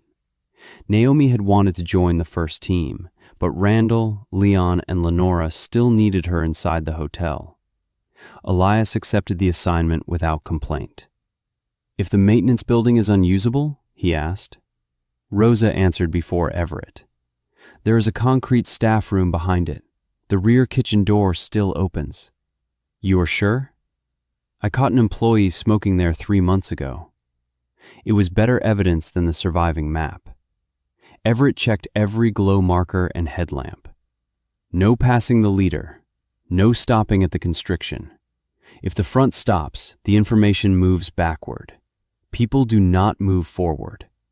One person beneath the reinforced section at a time. Dorian pointed to Elias. "Stay in the center. If someone falls, you respond. But no one comes off the line unless instructed." Elias nodded. Rosa turned toward the hotel staff. "Elena takes housekeeping until I return. No one changes groups." Elena Morrow, Rosa's 50-year-old deputy, raised one hand in acknowledgement. She was not a woman who sought authority, but for years she had managed shortages, broken rooms, and difficult guests without making any of it visible. Rosa's trust in her kept the system from depending on one person. Everett checked the time. "Group 1 moves." Dorian entered first. Rosa paused before following Tessa into the wall opening. She looked at Bracken. The dog lay on his blanket with his head raised. "Do not let him do everything himself," Rosa told him. Everett could not tell whether she was joking. Bracken looked at him anyway. The first group needed 17 minutes to reach the steel door. Naomi tracked them on a whiteboard. Constriction cleared. Reinforced section stable. Steel door passed. Descending the ice. Every radio update silenced the hall. Everett kept the remaining guests occupied by having Gideon and Maris recheck winter gear, lights, and line clips. Naomi demonstrated how to move in the tunnel, one hand on the guide rope, torso lowered, eyes on the person ahead rather than the darkness beside them. Lenora repeated every motion. Her face remained pale. Naomi adjusted her headlamp. "The shadows will move. Do not follow them. Watch the rope." "Have you taken people through places like this?" Lenora asked. "Yes." "Were you afraid?" "Yes." The answer surprised her. "Training does not remove fear," Naomi said. "It gives you something to do while fear remains." Nearby, Randall lay secured in a soft litter. Leon stood with shortened crutches, though 2 people would have to support him on the ice. Bracken remained beside Everett. His rear leg no longer trembled, but the muscles tightened when Everett pressed near the hip. Naomi believed the dog could walk a limited distance, but the constriction and ice would require lifting support. Leaving Bracken until the final group was dangerous. Sending him too early might worsen the injury. Everett had not chosen yet. Rosa's voice broke through the static. "We reached the exit, clearing snow now." "Maintenance building?" "Not yet. Visibility is good, wind is low." Dorian added, "No structural change in the tunnel. Supports are holding." Everett checked the time. 23 minutes. "Establish the outside station. Report when the building is open." Maris stood beside him. "Can Group 2 enter once they leave the tunnel?" "No. We confirm shelter and staff the hazard points first." "Emergency lighting may fail within 30 minutes." "I know." "Carbon dioxide is rising." "Danger level?" "Not yet, but the trend is wrong." Everett studied the group sheet. Waiting increased the risk inside the hotel. Moving Randall, Leon, and Lenora before the route was fully staffed increased the risk underground. "Stage Group 2 at the wall," he said. "They do not enter until Rosa confirms shelter." Maris nodded. She was no longer asking for certainty. She was asking whether the plan could change without losing control. Near the equipment table, Gideon was confronted by Malcolm Dre, Northreach's 61-year-old finance director. Malcolm had spent most of the crisis near Lenora, speaking quietly about exposure and institutional responsibility. "We should discuss evacuation priority," he said. "It has been established. Lenora goes in Group 2, for medical reasons. And the other board members? According to Health and Mobility." Malcolm lowered his voice. "Northreach has obligations to its leadership. There is no priority by title. This is not the time to pretend everyone has the same strategic value." The phrase might have sounded ordinary in a boardroom. Here, with kitchen staff handing water to investors and maintenance workers holding open the only route out, it sounded obscene. "Randall goes early because he may die," Gideon said. "Leon goes early because he cannot move alone. Lenora goes early because the tunnel may trigger a medical crisis. That is the only value being calculated. You are allowing your security director to decide the fate of the people who were going to save this hotel." Gideon looked around. At Naomi treating injuries, at Elena organizing employees, at Everett beside the dog the hotel had sent outside. "No," Gideon said. "Those people are saving the hotel now." Malcolm stepped back. Maris had heard enough to recognize that Gideon had drawn a line he would once have avoided. Rosa reported 6 minutes later. "The maintenance building is open, staff room intact, propane heater is working, ventilation is clear, capacity of about 40 at a time." Dorian and Caleb took positions at the tunnel hazards. Mason and Tessa marked the route outside. The satellite phone had found weak signal but no stable connection. It was enough. "Group 2 moves," Everett said. Naomi led. Lenora followed behind Tessa. 2 lightly injured guests came next. Leon moved with 2 assistants. Randall's soft litter required 4 carriers working in rotation. Everett started toward them. Naomi stopped him. "You remain here. Randall may worsen. I handle it. Lenora may. I handle it. The supports, Dorian and Caleb handle them." She held his eyes. "You said the plan could not depend on one person. Act like you meant it." Everett stayed. Lenora reached the wall opening and stopped. The red emergency light faded behind her. Ahead, Naomi's headlamp disappeared into stone. Her breathing accelerated. Naomi did not pull her. "Look at the rope." Lenora did. "Put your hand on it." She obeyed. "You do not need to believe the tunnel is safe," Naomi said. "You need to take one verified step." Lenora looked back once. Then she entered. 3 minutes later, the radio carried her breathing. "I cannot move." "You have air," Naomi said. "The walls are closing." "The walls are still. Your body is remembering danger." Everett gripped the radio but did not speak. "Place your palm on the ground," Naomi continued. "Tell me what you feel." A pause. "Stone." "Warm or cold?" "Cold." "Smooth or rough?" "Rough." "That is where you are, not Nevada, not the dog. Stone beneath your hand and light ahead." Lenora's breathing slowed. "One elbow forward," Naomi said. She moved. Then again. When the last carrier cleared the constriction, Everett finally released the breath he had been holding. Bracken raised his head toward him. Conditions inside the hotel worsened. A crack spread across the plaster near the north ceiling. The heating pressure fluctuated. The carbon dioxide monitor entered low warning range. "We need to overlap groups," Maris said. "We shorten the interval, not the movement inside the tunnel." "How?" "Group 3 enters when Group 2 passes the steel door. If they stop, Group 3 waits in the west transfer chamber.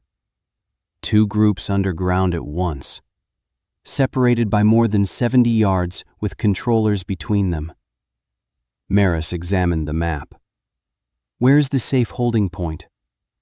Everett showed her. She nodded. "Do it."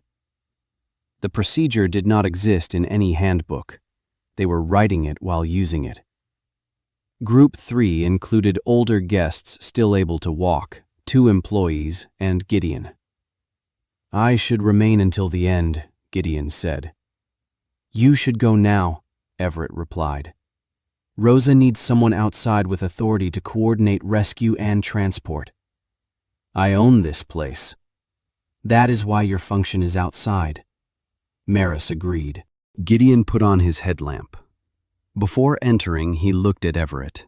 "If the north roof changes, do not wait for certainty." It was advice he could not have given that morning. Group 2 reached the ice while Group 3 moved through the constriction. Lenora's body tightened when a distant bark echoed through the tunnel. Bracken. Dorian stood beside her. "He is nowhere near you." "My body does not know that." "Then do not ask your body to believe. Ask your foot to take 1 step." She took 1, then another.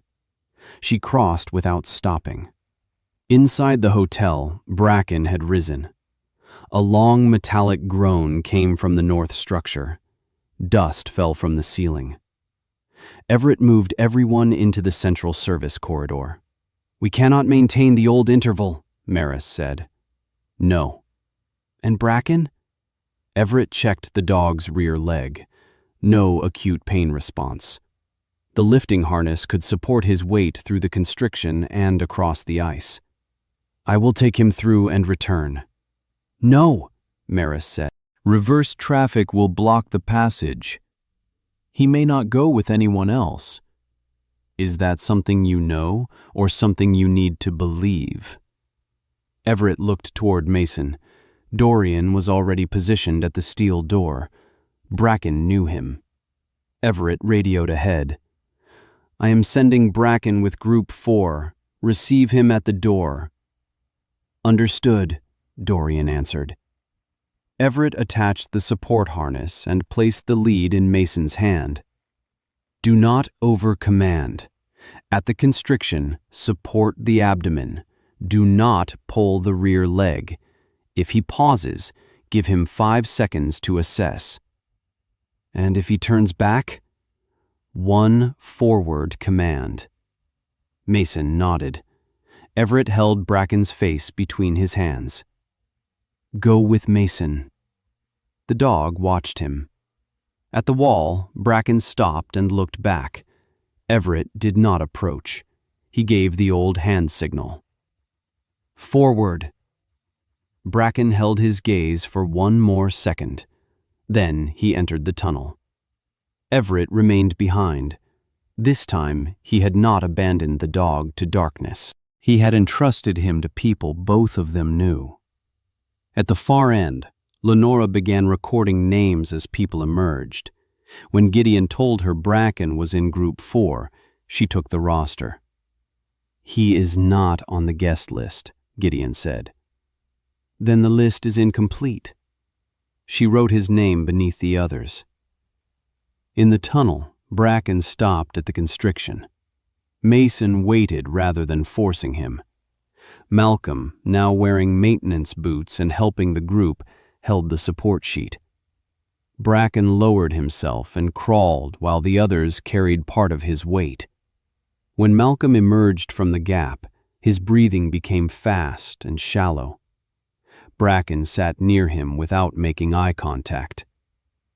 "Move him," Malcolm said. "He is not approaching you," Mason replied. The dog remained still. Malcolm's breathing slowed. "Continue," he said. At the ice slope, Dorian received Bracken.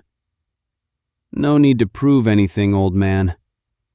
With 2 support lines and Caleb below, they lowered the dog one careful step at a time. When Bracken reached dry stone, he looked back toward the hotel.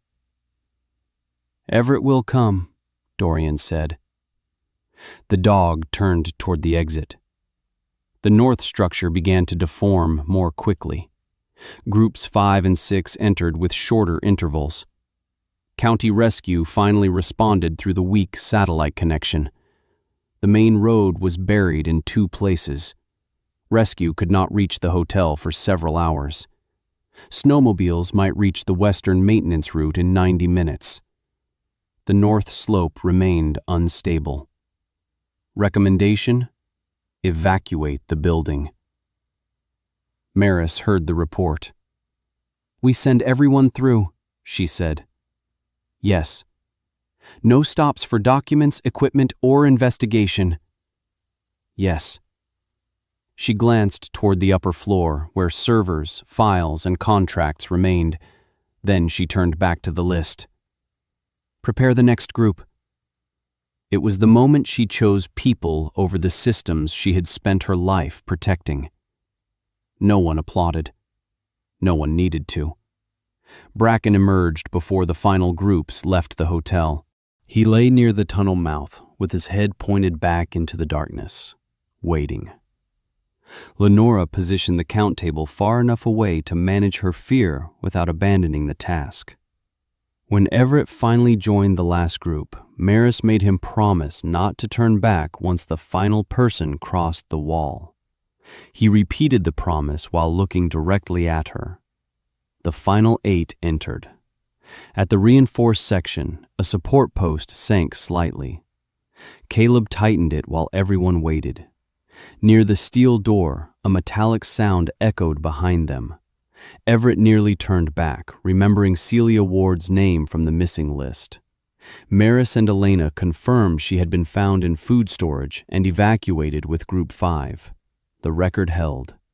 Everett did not go back. A system had done more than prevent someone from being forgotten.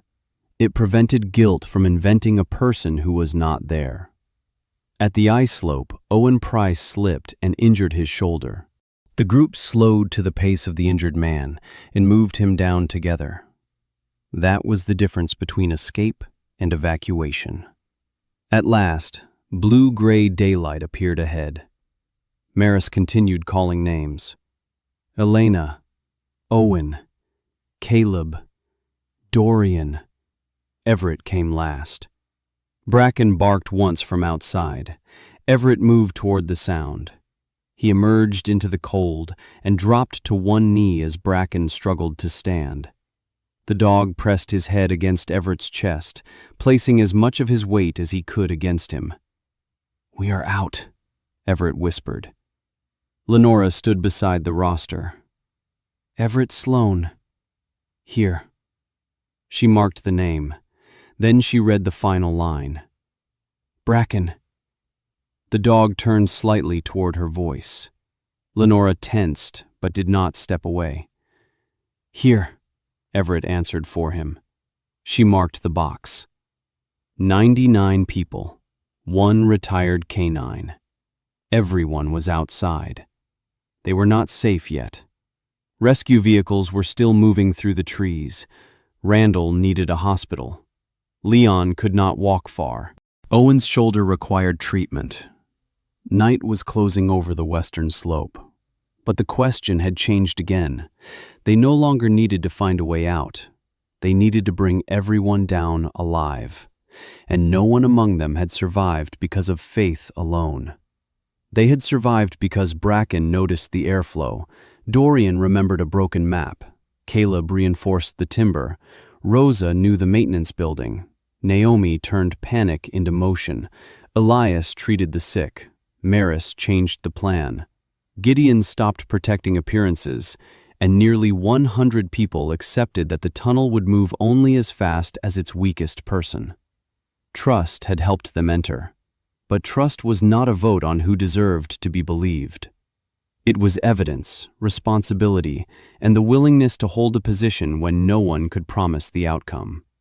Far below the trees, one blue rescue light appeared, then another. The blue rescue lights below the trees did not travel in a straight line toward the maintenance building. They appeared between two rows of pines, vanished behind a ridge of snow, then emerged farther down the slope. The sound of snowmobile engines reached the survivors in broken waves, faint and uneven in the cold air. Everett did not mistake the lights for safety. The county team had reached the lower service route, but nearly 100 people still had to cross a steep slope broken by fallen trees and deep drifts. Randall Sykes had suffered a serious angina episode. Leon Haskins could not bear weight on his left leg. Owen Price could barely move his right shoulder. Several guests had begun shivering hard after hours in the powerless hotel. Above them, the mountain had not finished settling. Everett stood beneath the edge of the maintenance roof, one hand pressed to his radio earpiece and the other holding Bracken's harness. The German shepherd lay on an insulated blanket near the doorway. A folded rescue bag supported his hindquarters. After the tunnel, the old injury in his left rear leg had worsened enough that he no longer tried to stand at every new sound. His ears still tracked the forest. Bracken had already done what no machine at Silver Meridian could have done. Everett's responsibility now was to make sure the dog's loyalty was not exploited simply because people had begun calling him a hero. Rosa brought over a cup of warm water. "He barely drank." "Do not force it," Everett said. "Wet his gums, small amounts." She knelt beside Bracken and held the cup near his muzzle. The dog licked the surface twice, then stopped. "Did rescue bring a veterinarian?" "No, mountain medics only. I will arrange a separate transfer once we reach the lower station." Rosa looked at Everett. "You also need to be examined." "I'm fine." No one crawls through a damaged tunnel, enters avalanche debris twice, and evacuates a hotel while remaining fine in any ordinary sense. Everett prepared to argue. Bracken raised his head and looked at him. Rosa lifted one eyebrow. "Even he does not believe you." "After everyone is down." It was not the answer she wanted, but it was the most he would give. The first rescuers reached the building 10 minutes later. 3 figures in orange reflective jackets climbed the marked path carrying medical packs, rope, and snow stakes. Their leader introduced herself as Willa Grant, the county mountain rescue commander. She was in her late 40s, with a weather-darkened face and a voice so economical that every word sounded chosen before it was spoken. "4 snowmobiles below," she said after shaking Everett's hand. 2 litter sleds, 1 equipment carrier. Main road is inaccessible. Field station is 1 mile downhill. How long to move everyone? 90 minutes if the slope stays stable and the walking groups remain organized. We have 1 cardiac patient, 1 leg injury, 1 shoulder injury, and several mild cold exposure cases. Children? None. Anyone else unable to walk? Not yet. Grant studied the crowded maintenance building, then the tunnel opening above it. All of them came through there? Yes. Confirmed count? 99 people, 1 retired canine. She glanced at Bracken. The dog found the tunnel? Bracken detected airflow, engineering confirmed and opened the route. Grant understood the correction. She did not turn the dog into a legend with a single sentence. Injury? Old rear leg problem aggravated. Possible soft tissue damage. I can reserve a litter sled after the cardiac patient goes first. Randall takes the first sled. Agreed. Grant opened a waterproof topographic map across a supply case. The route down bends west. 30-degree section here, then broken timber. Walking groups of 12, rescue leader in front, hotel staff at the rear, patients by sled. Everett pointed to the names on Maris's list. Rosa and Elena can organize staff. Maris keeps the master count. Dorian and Caleb should move early enough to advise rescue if the tunnel or shelter has to be used again. Grant looked at him. "And you?" "Last group." Maris stood nearby. She said nothing, but her expression promised the question would return. Grant marked the lower station. "I need someone with authority in the first group to coordinate transport, names, and medical decisions." "Gideon." The hotel owner stepped forward. "Agreed." He did not argue that leadership required him to remain in the most visible place. He had learned that responsibility often belonged where decisions could actually be carried out. Lenora stood near the count table. "I will go with the first transport." Everett looked at her. "Medical reason?" "Not only that. Northreach has a backup satellite link in one of the vehicles below. I can secure hospital access, transportation, and lodging if the hotel remains closed." Gideon turned to her. "You do not need to compensate for what happened." "I am not compensating." She tightened her hand around the silver pen. "I am using the one resource I have that others do not." For the first time that day, Lenora's influence was not being used to restrict someone. It was being placed in service of the people with less power. "Naomi clears you first," Everett said. Lenora accepted the condition. Naomi and Elias established triage in the concrete staff room. Randall lay on a table covered with blankets. His pulse had steadied after medication and oxygen, but the pain had not fully resolved. Elias insisted on immediate hospital transfer once they reached the field station. Leon sat against the wall with his left leg splinted. Owen held his injured arm against his chest in a sling fashioned from towels and webbing. Naomi examined anyone with uncontrolled shivering, pale skin, numb fingers, or delayed answers. 3 older guests were assigned to early transport, even though they insisted they could walk. One man protested, "I do not need priority." Naomi checked his pulse. "Priority is not a prize. Your hands are numb, your pulse is rapid, and you nearly fell while standing." The man sat back down. Elias counted the thermal blankets. "We do not have enough. Use them for uncontrolled shivering and those waiting longest for transport." He nodded. Before the avalanche, Elias had trusted medicine most when it was surrounded by monitors, sterile tools, and established protocols. The tunnel had not diminished his training. It had forced him to discover which parts of it remained when equipment disappeared. "After today," he said quietly, "I will never complain about my hospital's backup systems again." Naomi kept working.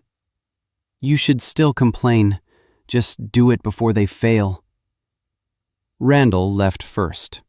4 rescuers secured the soft litter to the medical sled. Elias traveled beside him to monitor his breathing and chest pain. Gideon and Lenora boarded a second machine with 2 guests showing early hypothermia. Before leaving, Lenora looked back at Bracken. The dog lay 4 yards away. The distance still tightened her body, but it no longer controlled her thinking. "Which group takes him?" she asked. "After Randall, when the litter sled returns." "He should not wait longer than necessary." "No." She climbed onto the snowmobile. Bracken did not look at her. Lenora no longer needed him to. Her progress did not depend on the dog accepting her. It existed in her ability to see his suffering without allowing fear to make the decision. The engine started. Gideon looked toward the barely visible roof of Silver Meridian above the rock's shoulder. "I may have lost the hotel, Possibly, Lenora said. I believed keeping the conference alive was the only way to protect the staff. You were wrong. He looked at her. So was I, she added. The machine moved downhill. Neither offered the other a comforting lie. Walking groups followed the marked rope through the trees. Tessa led the first 12. Rosa took the rear, reading names as each person crossed the steep section. The route was nothing like Silver Meridian's groomed ski runs. It twisted through fallen timber and hard snowbanks. Every person stepped into the tracks made by the one ahead. At the steepest point, rescuers fixed a rope between two healthy pines. One guest slipped to a knee. The person behind him stopped, held the line, and helped him stand. No one tried to pass. The discipline learned underground remained with them in the open. Maris stood at the maintenance building and tracked departures on Rosa's paper roster. Her tablet had died hours ago. Pencil marks now carried more value than every digital system in the hotel. She had spent much of her career designing procedures that would not depend on memory or emotion. Now she understood that systems did not live inside machines. They lived in people who knew why each step mattered. A low detonation rolled from the north face while the next group prepared to leave. Every person outside the building stopped. Bracken raised his head. Grant held up one hand for silence. Snow moved somewhere beyond the rock shoulder. No wind struck their location. The trees around them did not shake. A rescuer received a radio update. Secondary slide on the north side. Western route unaffected. Road team has withdrawn. Grant turned to Everett. Reduce intervals to 3 minutes. No crowding, but no unnecessary delay. Everett nodded. Maris glanced toward the tunnel. Do we leave anyone here in case something was missed inside the hotel? No one returns. Dorian, his clothes gray with tunnel dust, looked at the opening. The route remains passable, but those temporary supports were not designed for repeated movement. Grant asked, Any person still inside? No. Any equipment worth retrieving? Maris thought of employee files, servers, insurance records, contracts, and all the machinery that defines Silver Meridian as a functioning institution. Nothing worth going back for. The answer gave her no relief. It gave her clarity. The medical sled returned 20 minutes later. Randall had reached the field station and would be flown to a cardiac hospital as soon as weather allowed. Elias remained with him. The second sled was prepared for Bracken. Everett adjusted the support harness beneath the dog's abdomen. Keep him on his side, the rescuer instructed. Natural position for the rear leg. Bracken resisted lying down while Everett remained standing. He braced on his front legs and kept his head toward the people still waiting. Bracken, down. The dog watched him. He did not obey. Everett understood. The rescue shed, the tunnel, now another separation. Every time Everett had asked Bracken to leave with someone else, danger had been increasing. Everett placed one hand beneath the dog's muzzle. I will come down after you. Bracken remained tense. Dorian crouched on the opposite side. I will ride with him. Everett looked up. Caleb can cover engineering here, Dorian said. I know the route. Bracken knows me. The solution was reasonable. The old part of Everett still resisted because it did not include him. He removed the metal whistle from beneath his collar and placed it in Dorian's hand. Only use it if he tries to leave the sled. Dorian closed his fingers around it. Everett touched his forehead to Bracken's. Go with Dorian. The dog smelled Dorian's glove, then slowly lowered himself. The rescue team secured his chest and hips without loading the injured leg. Dorian climbed onto the rear of the sled and rested one hand on Bracken's shoulder. As the snowmobile pulled away, Bracken lifted his head and watched Everett. Everett did not follow. He did not call the dog back. The red tail light disappeared among the trees. A familiar part of him tried to interpret the separation as loss. This time, he refused. Trusting Bracken did not mean believing the dog would always find Everett. It also meant allowing others to protect Bracken when Everett could not occupy every place at once. An hour after the first group departed, 14 people remained.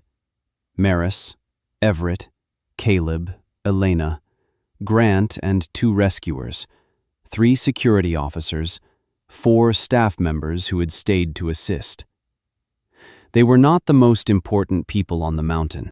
They were simply the ones whose work continued until no one else needed them. Elena searched the maintenance building one final time. No person remained. No medical supplies had been forgotten. The propane stove was shut off. The tunnel entrance was marked and left open for professional inspection once the mountain stabilized. Caleb looked toward it. "I do not like leaving those temporary supports." "Do you want to go back?" Grant asked. "No, I dislike leaving a structure before the work is finished." Everett understood the impulse. "The work ends when the people are out," he said. "The rest is repair." Caleb considered that. Then he nodded. It was a definition both men needed. The last group descended at dusk. Snow had begun falling again, light but steady. Headlamps created small circles on the backs of the people ahead. The silence was different from the tunnel. No longer compressed by fear, only exhausted. At the steep section, Maris slipped. Everett caught her elbow. "Thank you. You still planning 3 copies of the incident report?" 5. 1 for the insurer. It was almost a laugh. They walked several more steps.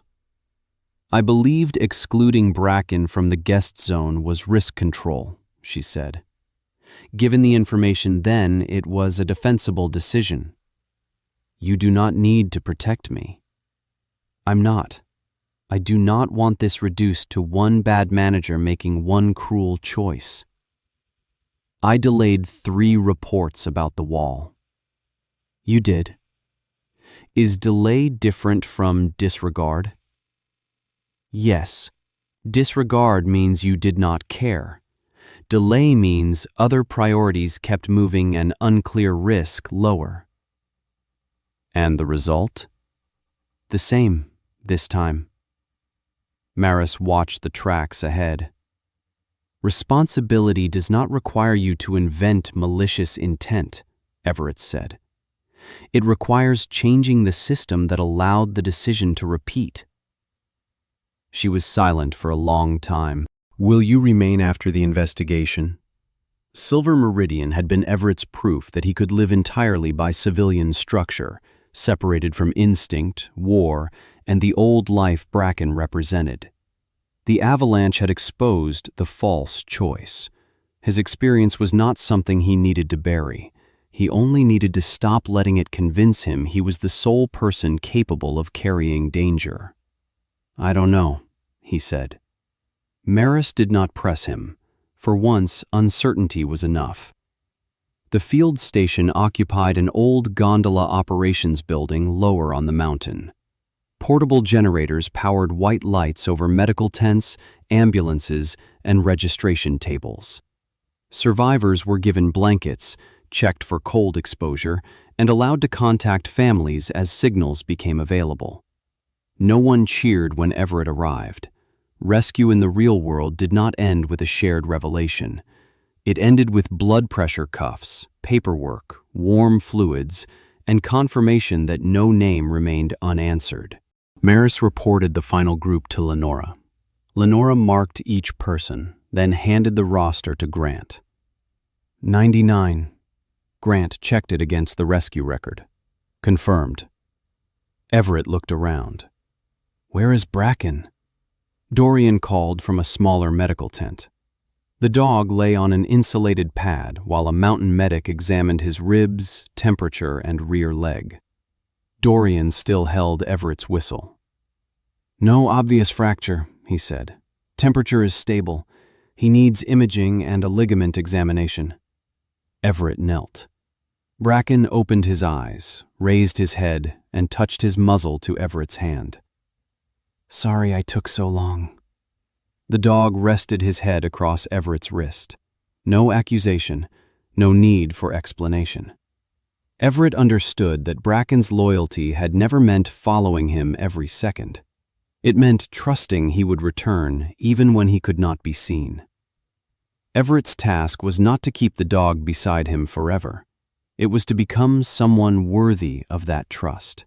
Gideon stood in the main tent speaking to the board through a satellite phone. He did not minimize the damage.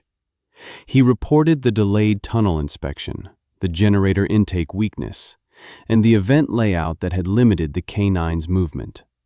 A board member asked whether he was admitting liability before an investigation. I am admitting operational truth before lawyers make it less painful to read. He ended the call and sat down. The Marine Corps pin remained in his pocket. He held it for a moment, but did not return it to his coat. The symbol had once made him believe he understood command. That night, he began to understand its cost. Lenora stopped near Everett but remained at a distance from Bracken. Randall is being transferred, she said. Leon and Owen will go by ambulance. Northreach will cover lodging and transportation for staff and guests. That is necessary. Yes. She looked at Bracken. Do you think he knows he saved everyone? He does not think in those terms.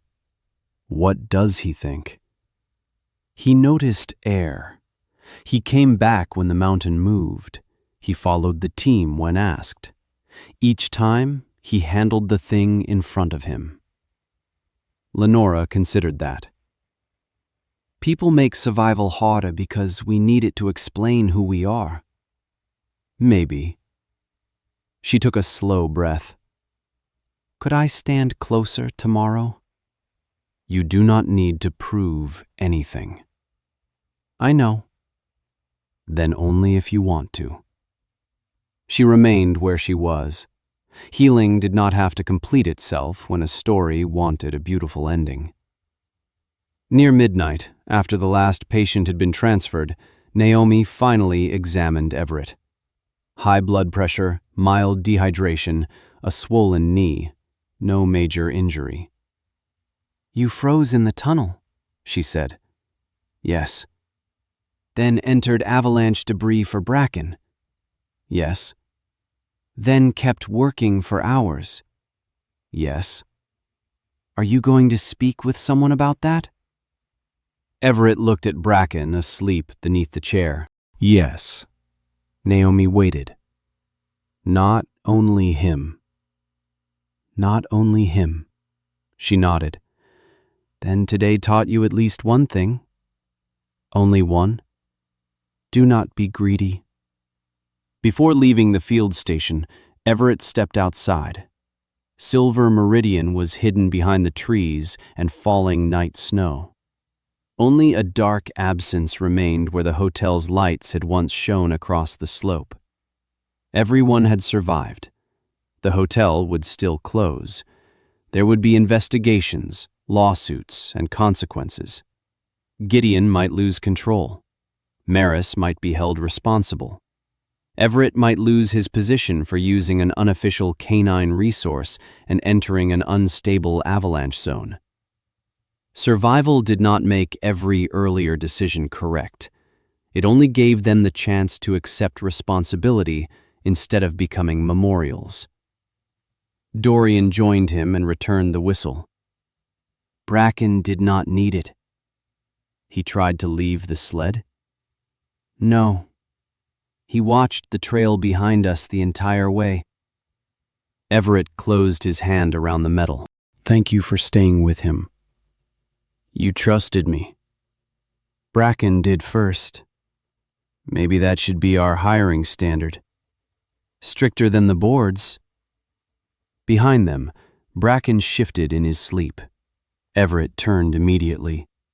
Dorian noticed but said nothing. The hour required to move everyone out of the tunnel had lasted longer than a night. The months ahead would last longer still. Saving people from a hotel buried in snow had been only the first responsibility. The harder one would be ensuring that, if Silver Meridian ever opened again, the things that had nearly killed them would not be buried beneath a heroic story beautiful enough to make everyone forget what needed to change. Silver Meridian disappeared from winter advertisements before the snow on the mountain began to melt. For weeks, the hotel appeared instead in local news footage. The northern roof bowed beneath packed snow, the main entrance nearly buried, the access road lined with broken pines. The headlines reduced the event to phrases that fit easily beneath photographs. Retired canine saves nearly 100. Former Navy SEAL leads guests through secret tunnel. Miracle beneath the mountain. Everett Sloan rarely read past the first paragraph. The stories were not entirely false. That was what made them dangerous. Bracken had not rescued 99 people alone. Neither had Everett. Survival had come from dozens of decisions that did not look heroic in isolation. A dog noticing airflow. An engineer remembering an incomplete map. A carpenter reinforcing old timber. A housekeeper knowing a forgotten rear door. 2 physicians treating patients without hospital equipment. A manager changing procedure while the building failed. Nearly 100 adults agreeing to move no faster than the weakest among them. Complicated truth did not fit comfortably into a headline. 3 days after the evacuation, Bracken underwent X-rays and an ultrasound examination at a veterinary hospital in Salt Lake City. There was no fracture. The ligament in his left rear leg was badly strained, his hip inflamed, and older spinal damage had become more visible after hours of exertion in the cold. The veterinarian explained that Bracken should eventually walk without assistance. He should not return to steep patrol routes, search work, or demanding terrain. Everett sat beside the examination table with one hand resting on Bracken's back. You mean complete retirement? The veterinarian glanced at the file. Technically, he was already retired. Everett said nothing. Retirement had existed only as a word in Bracken's records. The dog still checked doors, listened for unfamiliar sounds, and woke when Everett's breathing changed at night. No one ordered him to do those things. They were simply how Bracken understood his place in the world. He can still walk with you, the veterinarian continued.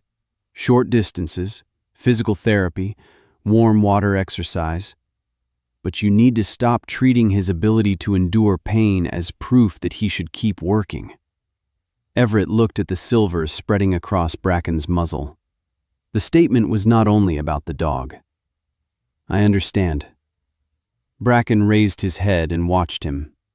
Everett was not certain he understood yet. For the first time, he was willing to learn. The official investigation began once engineers could safely return to Silver Meridian. The avalanche had exceeded the original forecast. Wind-loaded snow had formed above a weak ice layer, then released after an abrupt temperature shift. But the mountain was not the only cause. The backup generator had met standards when installed, yet its intake had been positioned too close to a snow collection zone. Historical mine maps had been lost through ownership changes. Dorian's request to inspect the western wall had sat below revenue-producing projects. Everett's 3 recent reports had been recorded, then delayed until after the conference. The event insurance restriction had not caused the avalanche. It had, however, moved a trained canine resource away from the main building on the day the risk increased. No investigator could point to a single person and say, "This is why it happened." That conclusion weighed more heavily than a clear villain would have. Silver Meridian had nearly become a tomb because many reasonable decisions, examined separately, had formed a system incapable of seeing the whole risk. 6 weeks later, Gideon Voss appeared before the board. Lawyers advised him to emphasize the unusual scale of the avalanche. Consultants suggested separating ownership from operational responsibility. One attorney warned him not to use the word mistake until the language had been reviewed. Gideon listened. Then he read a statement he had written himself. He acknowledged that the hotel had prioritized guest-facing development over inspection of old infrastructure. He admitted that repeated technical concerns had no automatic path to senior review. He admitted that the Northreach conference had become so financially important that management had grown reluctant to disrupt it. He did not claim that anyone had intended harm. Responsibility did not require bad intentions. It required acknowledging what power had allowed. The board retained Gideon as ownership representative, but suspended his direct operational authority during restructuring. He accepted the decision. Outside the room, Everett waited near a window. Gideon removed his father's Marine Corps pin from his pocket. He had carried it into the hearing but had not worn it. "They kept me," Gideon said. "Did you want them to?" "I don't know." "That may not be the important question." "What is?" "Whether you use what remains of your position to protect your image or repair what failed." Gideon closed his fingers around the pin. "You always sound like you're conducting an interrogation." "Old habit." "How many old habits are you keeping?" Everett looked at the snow melting into gray streams beside the street. "The ones that help me recognize danger, not the ones that convince me I have to carry it alone." Gideon nodded.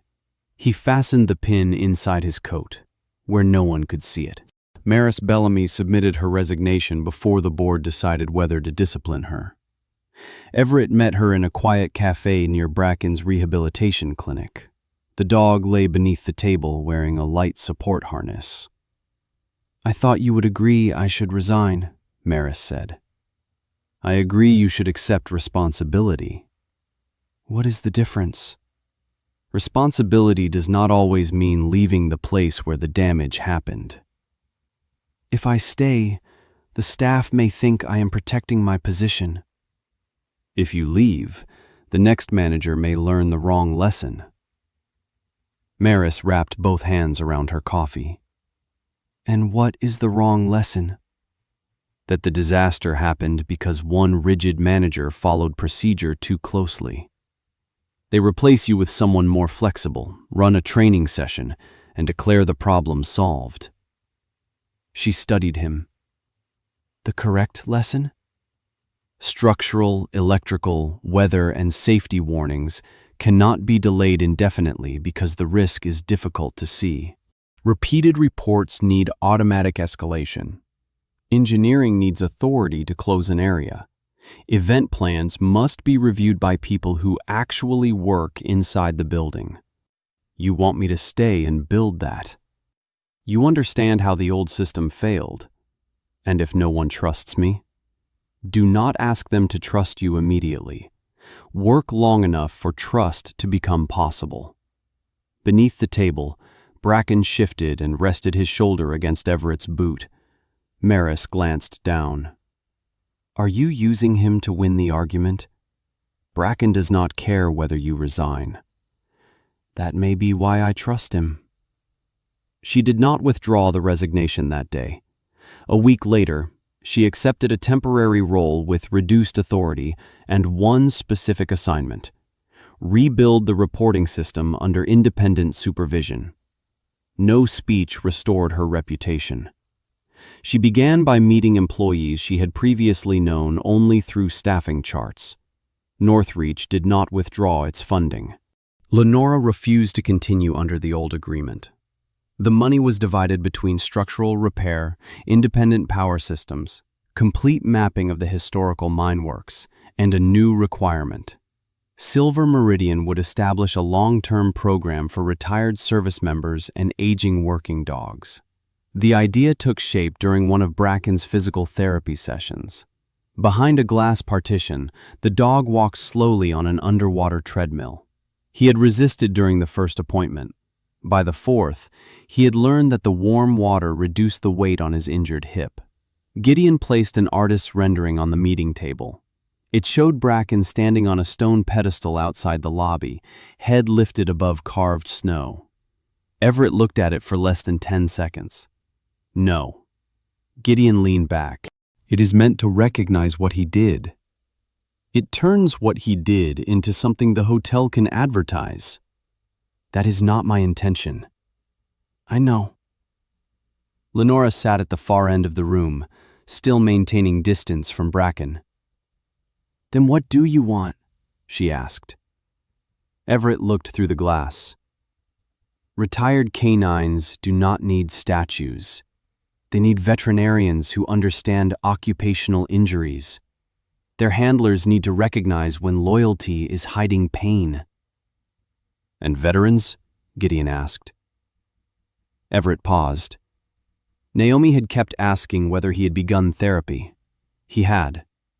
During the first 3 sessions, he spoke almost entirely about Bracken. In the fourth, the therapist asked why Everett described his own emotions only through the dog's behavior. The question angered him, then brought him back the following week. Some people leave military service without learning how to stop treating every room like it could become a battlefield, Everett said. They do not need to be told their past is over. They need help building a life where that experience remains useful without controlling every decision. Lenora opened her notebook. A retreat? More than a retreat. Short stays for veterans and retired canines, specialized veterinary care, physical therapy for older working dogs, private counseling that did not require public confession, training for hotel staff on the differences between working dogs, service animals, and pets, separate spaces for guests who were uncomfortable around dogs. Lenora stopped writing. The separate spaces were your idea? Yes. After everything? Your fear does not make Bracken less valuable. Bracken's value does not make your fear false. She looked through the glass. I still cannot stand near him. You do not have to. But I can help build a place where people learn what the right distance is. That became the foundation of the Bracken Passage Initiative. Silver Meridian reopened 11 months after the avalanche. There was no red carpet, no reenactment of the escape. Most guests were employees, rescuers, survivors, and their adult family members. Fresh snow covered the reinforced roof beneath a clear winter sky. The mountain looked beautiful again. That disturbed Everett more than damage would have. A place could nearly kill people, then return to beauty without apology. Human beings had to remember on its behalf. The first Bracken Passage group included 12 veterans and 8 retired working dogs. No one was required to wear an old uniform, describe past missions, or stand before a camera. The veterinary wing had non-slip floors and a warm water therapy pool. Guests uncomfortable around large dogs had separate routes without being excluded from the larger program. Lenora had personally reviewed that design. She still did not stand close to Bracken. She no longer treated the distance as shame. Everett returned as a safety advisor and co-director of the K9 program. He refused his former full-time security role. Why? Maris asked. Because I would turn every shift into a mission. I need work where nothing happens some days, and the day still matters. Maris understood. Bracken wore no working harness now, only a soft brown collar. Their morning walk covered 1/3 of the old route. Some days the dog stopped early and turned back.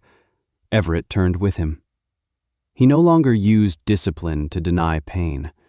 Their loyalty had changed. It was no longer measured by how far they continued, Sometimes it meant knowing when to return. After the reopening, Gideon led Everett to the restored western passage. The wooden wall had been replaced by a wide fire door. The tunnel beyond was dry, illuminated, and lined with secure handrails. The original steel door remained in place, cleaned but still marked by rust and dents. A small plaque stood beside it. West Passage. This route was found because a dog noticed the mountain was still breathing.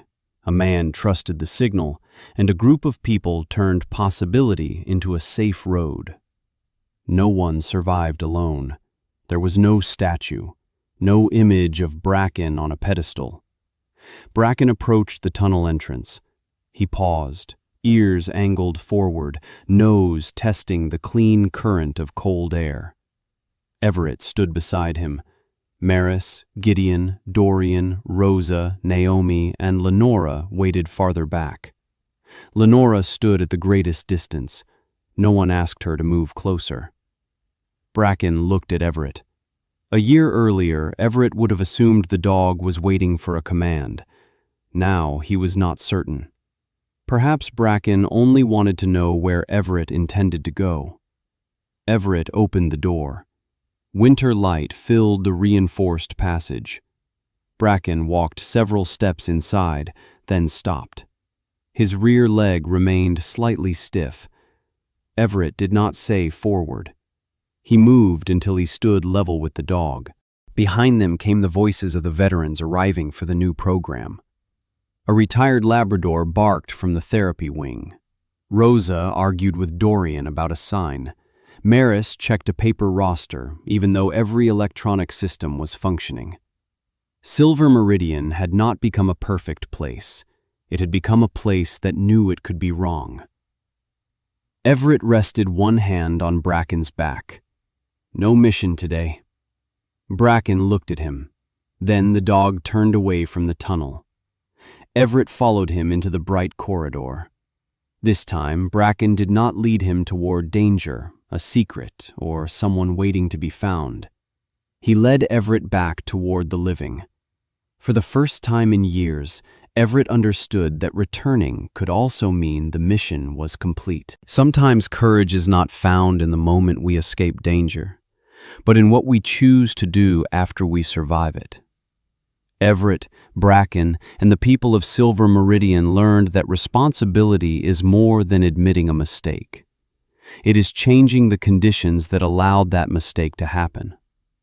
In our own lives, we may not face an avalanche, but we all face moments when protecting our pride is easier than repairing what has been broken. May God give us the humility to listen before it is too late, the courage to accept responsibility, and the wisdom to turn painful lessons into safer paths for others. Share in the comments what this story meant to you. And if stories of loyalty, courage, and second chances matter to you, please subscribe to the channel. May peace remain with you, and may you always recognize the quiet voices guiding you home.